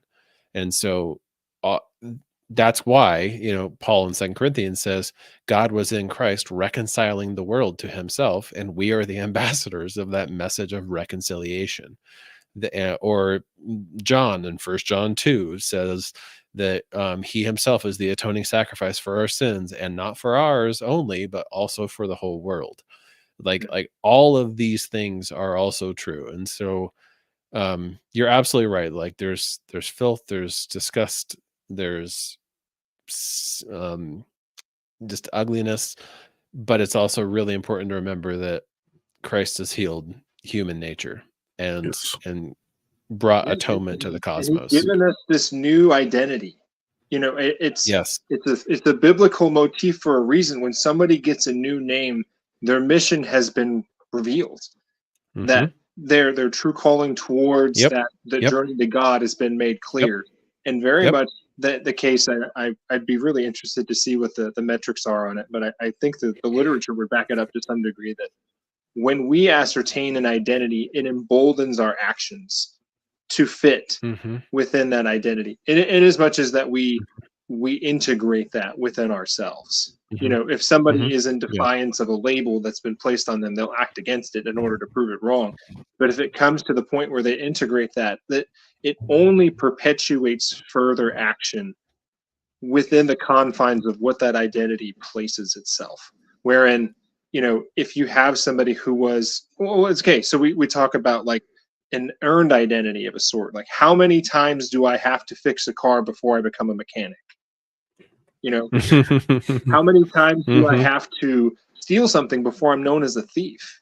You know, and we can do these things either out of the love for them, the amateur, or out of a profession as a professional, you know, and that becomes an earned identity. And we gain those through our relationships with one another, even to the point of like, your identity sets the boundaries that you operate within other people, you know, and very much the case, the zombie is a monster because it lacks that identity piece, and everything is now just food, you know, versus like, I am myself, and this person over here is not my wife, and this person over here is my wife. And there are two very, very different rules of engagement that are present amongst these people, because there have been earned identities of recognition of identities between ourselves that make this communion possible. And then we have gifted identity. Like, we don't choose our parents, but we do very much have our bodies themselves are part of our identity. The The Mhm. body reveals the invisible within the person. Mhm. And we are our bodies, for better or worse, you know. Yeah, we are. Mhm. Our the beauty within that revelation, I think that ties the bow on this, that we've all just talked about the last couple minutes, is that our baptism grants us the identities of sons and daughters of God. Yep. And when we maintain that in the forefront of our minds and integrate that within ourselves, of course we have the hope then, because our inheritance is that of Christ, you know, Mhm. and that Yep. perpetuates our action in the world. If you integrate your identity as a son or daughter of God, you will act as a son or daughter of God. Yes. Sounds exactly like Paul in Colossians 3. For you have died, and your life is hidden with Christ in God. When Christ, who is your life, is revealed, then you also will be revealed with him in glory. And then he goes on to talk about putting to death, therefore, whatever in you is earthly. And it talks about all these, consumption things, sexual immorality, impurity, passion, evil desire, and greed. And it says, those are the ways you once followed when you were living that life. I can almost imagine Paul doing giant air quotes there. Right. And it says, like, do not lie to one another, which is basically saying, like, don't bite and consume one another. It says, because you have stripped off the old self with its practices and have clothed yourself with the new self, which is being renewed in knowledge according to the image of its creator. It's like that's exactly what you were describing there, Nicholas, is that sense of we that's what that unveiling is supposed to look like, is when we look like Christ. And a slight tangent, that especially because of what you were just talking about, Nicholas, with the establishing of identity, and that being not just this private fancy that I declare about myself, though I do get to, in some sense, willfully inform some of my identity through my decision making and so forth. It's really also a social negotiation, but from me to you, you to me, from everybody to everyone, right? From the moment that you're born into the life of your parents, and their life shapes yours. And so they grant to you not only your body, but also the building blocks of where your identity is going to come from outside of, let's say, your personality type. You also get the setting, your language habits, your physical, tangible habits of eating or cleanliness or any other such thing. You're inheriting from the examples that are placed before you, right? And then also the way that, like you said, that our character and our ongoing choices and the way that we choose to engage with and around people, and how that identity spreads out into the world, that reputation is a rather fragile thing, right? Which is why, and I posted this on my Facebook and got a little bit of pushback, and I might have irritated some folks, but I compared gossip to witchcraft. And I said the first gossip was the serpent, and we shouldn't learn to speak his language. It was sowing seeds of doubt, like you said. Did God really say? Can you really believe him? He tried the same game with Christ and said, if you are the Son of God, as though God didn't just say, this is my beloved Son in whom I am well pleased from the very sky. Like, as if that didn't just happen, he says, do you really believe him? Don't you need the fulfillment of the authority right now? Don't you need to fulfill this right nowness? Hasn't he been whispering this from the beginning? And like you said, why would he need to change his playbook? The same thing has been working since then. The same thing, right? Yep. And so, it might be a tie-in to the next episode, wink, wink. That would be cool, talking about perhaps magic words, the power of speech and what it is. And maybe we'll stomp some of this weird word of faith stuff that's coming out, and maybe expose where the intuition is actually supposed to be pointing to, that truthful speech created the universe.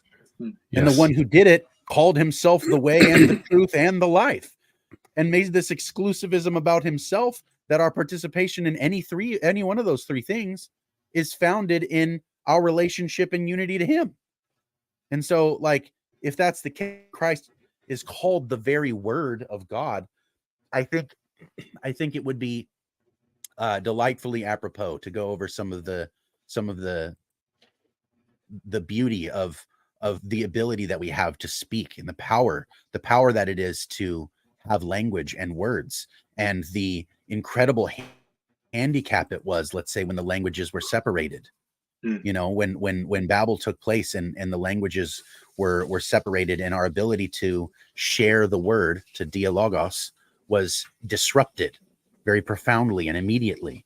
And then God's reconciliation for this in the book of Acts, chapter 2, is to reverse this and restore it, not simply by granting people something like a Rosetta Stone or a really nice language program where you can learn in 3 weeks how to speak Spanish and yada, yada, but instead granted his spirit, and by way of divine intervention was able to bring about the very gospel we've been talking about in languages that the people of Galilee couldn't have known. And they're preaching and they're proclaiming and they're saying these things. They're speaking those words, and it's having effect in the real world outside. The people outside are hearing those words and saying, wait a minute, they're speaking my language.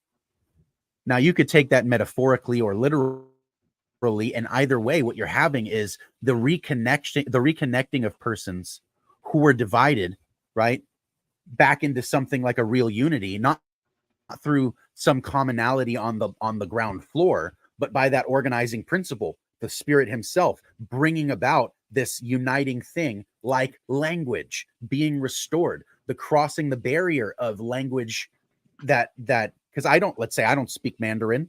I've never learned to speak French. I understand a lot of Spanish, but I have a hard time speaking it conversationally. I'm basically just an English speaker, you know, and it's like most of the planet is inaccessible to me right now. You know what I mean? Like, in a real sense, most people in the planet are wholly inaccessible to me because I don't have the magic of language that would cross that boundary, that miracle of unity through the sharing of the word that way. And that also is tied deeply to our identity, and why our words, like the writing of a book or something like that, or even a speech or giving our testimony, let's say, we are overcomers by the word of our testimony and loving not our own lives unto death. Hello, there's a summary statement for tonight altogether. Like, we really are given such a great superpower in the ability to think and speak with words, that these are symbols and tools that are there for us to be able to make acquaintance, and I can share with you and you share with me, not just your actions, but that part of you that is unseen. No, and I do think too, you know, that language piece is part of that negotiation of our identity with one another within the context of community. And it is the case too that when someone tries to enter into a communal space, we have a concept of what's called social defeat, wherein you attempt to enter into a community of persons, whether it's a small group of people or something that you identify as a group. If you are rejected a sufficient number of times, it actually changes the way that which you associate with any other groups of people that are not within your own group. So there's some fascinating neuroscience in this from some studies from, I think, around 2016, where they took, for instance, for them, they had a couple different forms of rodents where they tested. One was like California mice, and the other ones were some from mice from Europe and a few other places. And a normal, integrated, socialized animal that if it has a newcomer into its space will become territorial, and, you know, appropriately so, out of a evaluation of the goods that are present for themselves in the interest of maintaining those. And if they would, you know, they would go through the normal checks of appropriating threat and possible, you know, friend or foe. If enough social defeat was introduced, that animal would become docile in the face of a new threat. Their mannerisms of assessing and protecting their own goods would effectively change. So when we encounter that language barrier, it very much changes our behavior and our ability to see others as ourselves. You know, I think in some ways those cultural differences, even if a common language is shared, acts as a sort of buffer to the detriment, I think, in some cases, of us to making these longing connections, which I appreciate all the more now. And I lament in some ways that it's not the case anymore, that when we say, like, for us Catholics, our mass is universal. Like, wherever you go, I could fly to Beijing tomorrow, or I could go to Poland and have Mass at Krakow at night before I go to bed, it's the same liturgy that's celebrated as it is here in Indiana, as it is over in California and Canada and wherever. And while Latin isn't the universally applied language anymore within the context of the liturgy, I very much understood its value in the sense. Now, I do think having the vernacular at play allows those cultural manifestations to be consecrated to God in their own time and space. But I very much appreciate the commonality of language of liturgy that is present within largely Christian traditions abroad. And I think that's why symbol and music are so powerful also, is that they're universals. They're languages that don't require words explicitly. You know, like you don't have to be trained to have a swelling feeling in your eyes and cry when the violin note hits just right. Like you don't, there's no prior qualifiers for you to learn how to do that. It happens because that's what's being conveyed, and that's what you hear, and that's what you know, and that those things work together. As a musician, I can find it very powerful to see the way that music is very much like a magic. In that it's the overlapping of harmonious patterns that make not only beautiful noises, but also make an affect of your person, like deeply. You can be touched and moved by music, even if it has no words in it at all. In fact, I've come to really enjoy instrumental music because it in some sense has a way of mapping the meaning into my person in a way that lyrics that I perhaps can or can't identify with couldn't bridge that gap. Right? Because it's all going deeply to an emotive experience rather than articulated one. It's very difficult sometimes to identify in someone's story if they're not appealing to the sense data that they had in that story, right? Like and this is one of those things that I really appreciate about good authors who make good fiction is they'll incorporate what you saw, what you smelled, what you heard, what was, you know, the temperature of the room or the feeling of your body in the chair or the level of breathing or, you know, and then they tie that into the emotional presence that was also there and connect the two. That right there is like, that's where you begin to be the character you're reading and you can't put the book down. You know what I mean? Like you begin to be so strongly mapped into this character that you can see exactly what they're not I'm being exaggerative. You don't see what they're seeing because it's your imagination, but the picture is painted vividly enough, but generally enough that wherever you are, you can map into and onto that experience, and it just works. Like it works. You know what I mean? And again, you don't necessarily have to be taught how to feel music, right? I mean, let's say you have to be taught how to dance or how to, you know, like play music or something like that. But even children, you know, like newborns and infants, if you play a very sad sounding song, their bottom lip will begin to pout out and they'll feel like they feel what's happening in the patterns. They feel it already. It's just there. It's like it's offered freely, and there's no backdrop of accomplishment that makes it what it is. It just is the thing that it is. You know what I mean? And so I think there's something lurking under the surface that we could touch both on language and music, which would be really, really cool. And if we could perhaps somehow tie that into how mathematics seems to be another universal language, would be really rad. But we just passed the 2-hour mark, and I know Spencer and Troy and Nicholas and myself have families and children, and I need to give my kitchen back to my wife very soon. And so unfortunately we'll have to start rounding down. But I wanted to give the floor to you guys. If you have any closing thoughts that you want to go over before we cut off the end here. But I just want I want to thank you guys for being a consistent part of these conversations. And this another one.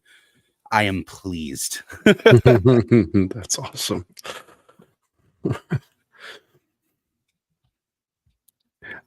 I've got a thought that kind of runs off of what you just said to kind of close out from my perspective.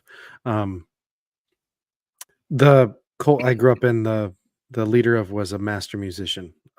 He was contracted to be the musician to be behind all of ABC's television, the music behind the television. And so what you're describing in the positive when it comes to music, he used in the negative. So he would attach all the hooks that music has in our soul. He would attach his message to. And so however powerful music is in the positive, it was twisted. And I actually had a conversation today about influence versus manipulation, and how manipulation is a subset of influence, and that when you have the intention of grabbing those hooks in someone's soul to change or control their response mechanism, whatever it may be, that's manipulation. Whereas influence, and I like what you said about enjoying just instrumental, because it's not with the intention of pulling you somewhere that's not, at this point, not internal to you. The emotions come, and then your memories are what fills in and attaches to those emotions. And I think it's a really beautiful thing to see a conversation today earlier contrasted with this one when it comes to music. And I think it's really beautiful.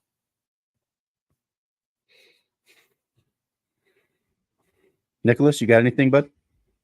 Yeah, I've been thinking in terms of like the response of those who maybe have an encounter with something that we've described today. We've covered a lot of ground, and I'm very grateful for all three of you and all the efforts we've provided together here. I think I would just think in terms of the communal piece that Christianity at large, when it's done right, offers that place of an identity of acceptance, not in the sense that there's a what's the word, a sort of belittling of any deficiencies within the self, or we don't make light of the moral inappropriateness of objectively intrinsically evil things. But I do think it is also the case where our membership within the church is not contingent upon moral perfection. John Lennox has this beautiful testimony on what makes Christianity for him so authentically true, over and above any and all religions. And it's, for him, it's the matter that so many other things in life mirror university, wherein you go through these initiations, you become part of the group, you take these classes, you learn information, and then you have this big test. And then once you've got the test, if you pass, you're in, and if you don't, you don't.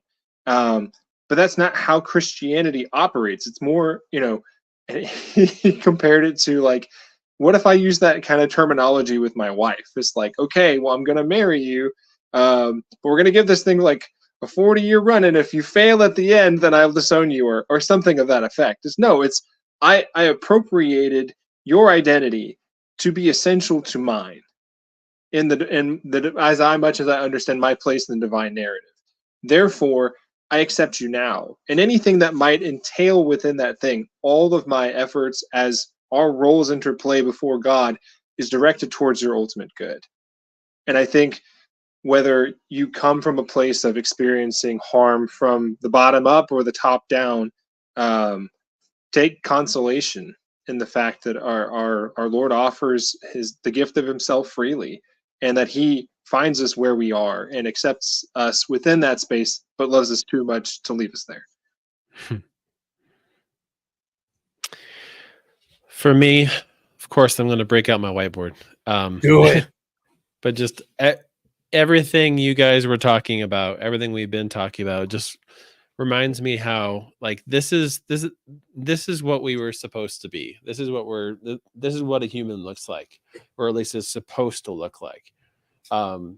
Spirit in at the head, soul, our heart, our understanding, our knowledge, our discernment, in subjection to that, and then body in subjection to that, and the whole thing in subjection to Christ as the head.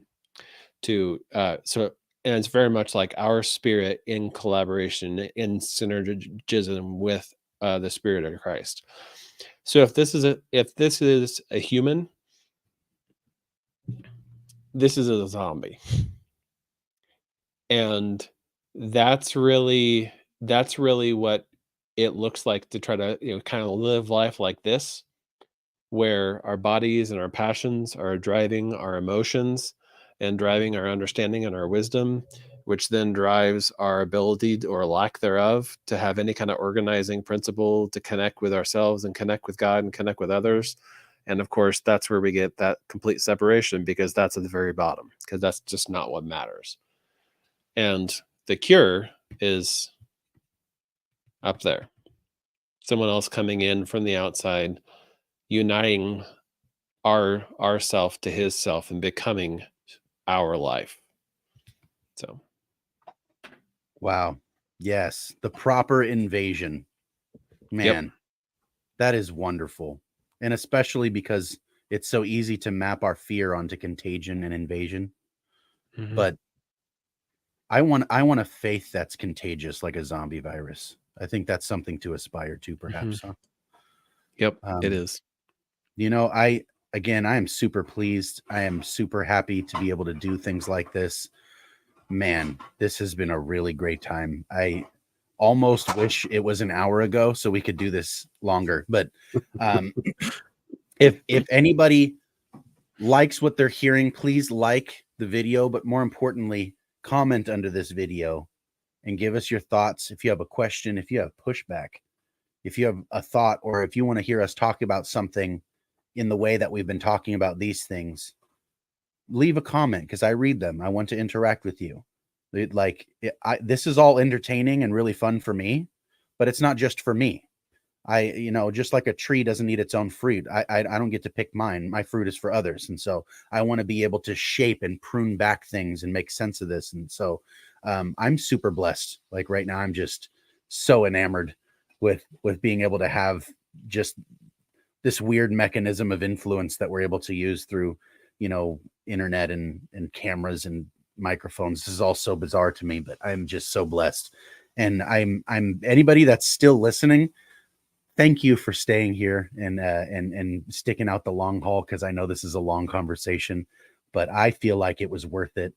I feel like this is something that I'm very proud to have taken part in.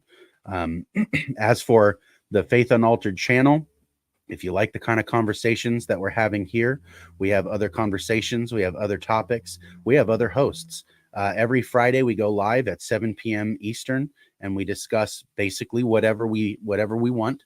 We have a really fluid and diverse cast of individuals that are incorporated into this show. We have different shows. We have different ideas that we want to discuss consistently. And I think it's been a real pleasure to be able to create a network rather than just a channel with one show on it. This has become a channel with many shows on it, like a network. And that kind of unifying together is something that I think puts substance to some of the stuff that we've been talking about here as well. I want to, give a shout out to Dane, who just jumped in at the last minute here. Dane has a show on Tuesday nights. If you're interested in Trinitarian conversations or apologetics about the Trinity, if that's relevant to you, Dane is number one. You should check out his show, 3 Crowns, every Tuesday at 7 Eastern as well. And very soon, thank the Lord, Carrie is going to be able to start doing more broadcasts for Pilgrims in a Holy Land. I cannot wait for that to happen. And keep on the lookout, because I would like to have Carrie on here for one of these conversations, to be honest with you, because this is totally inside her wheelhouse.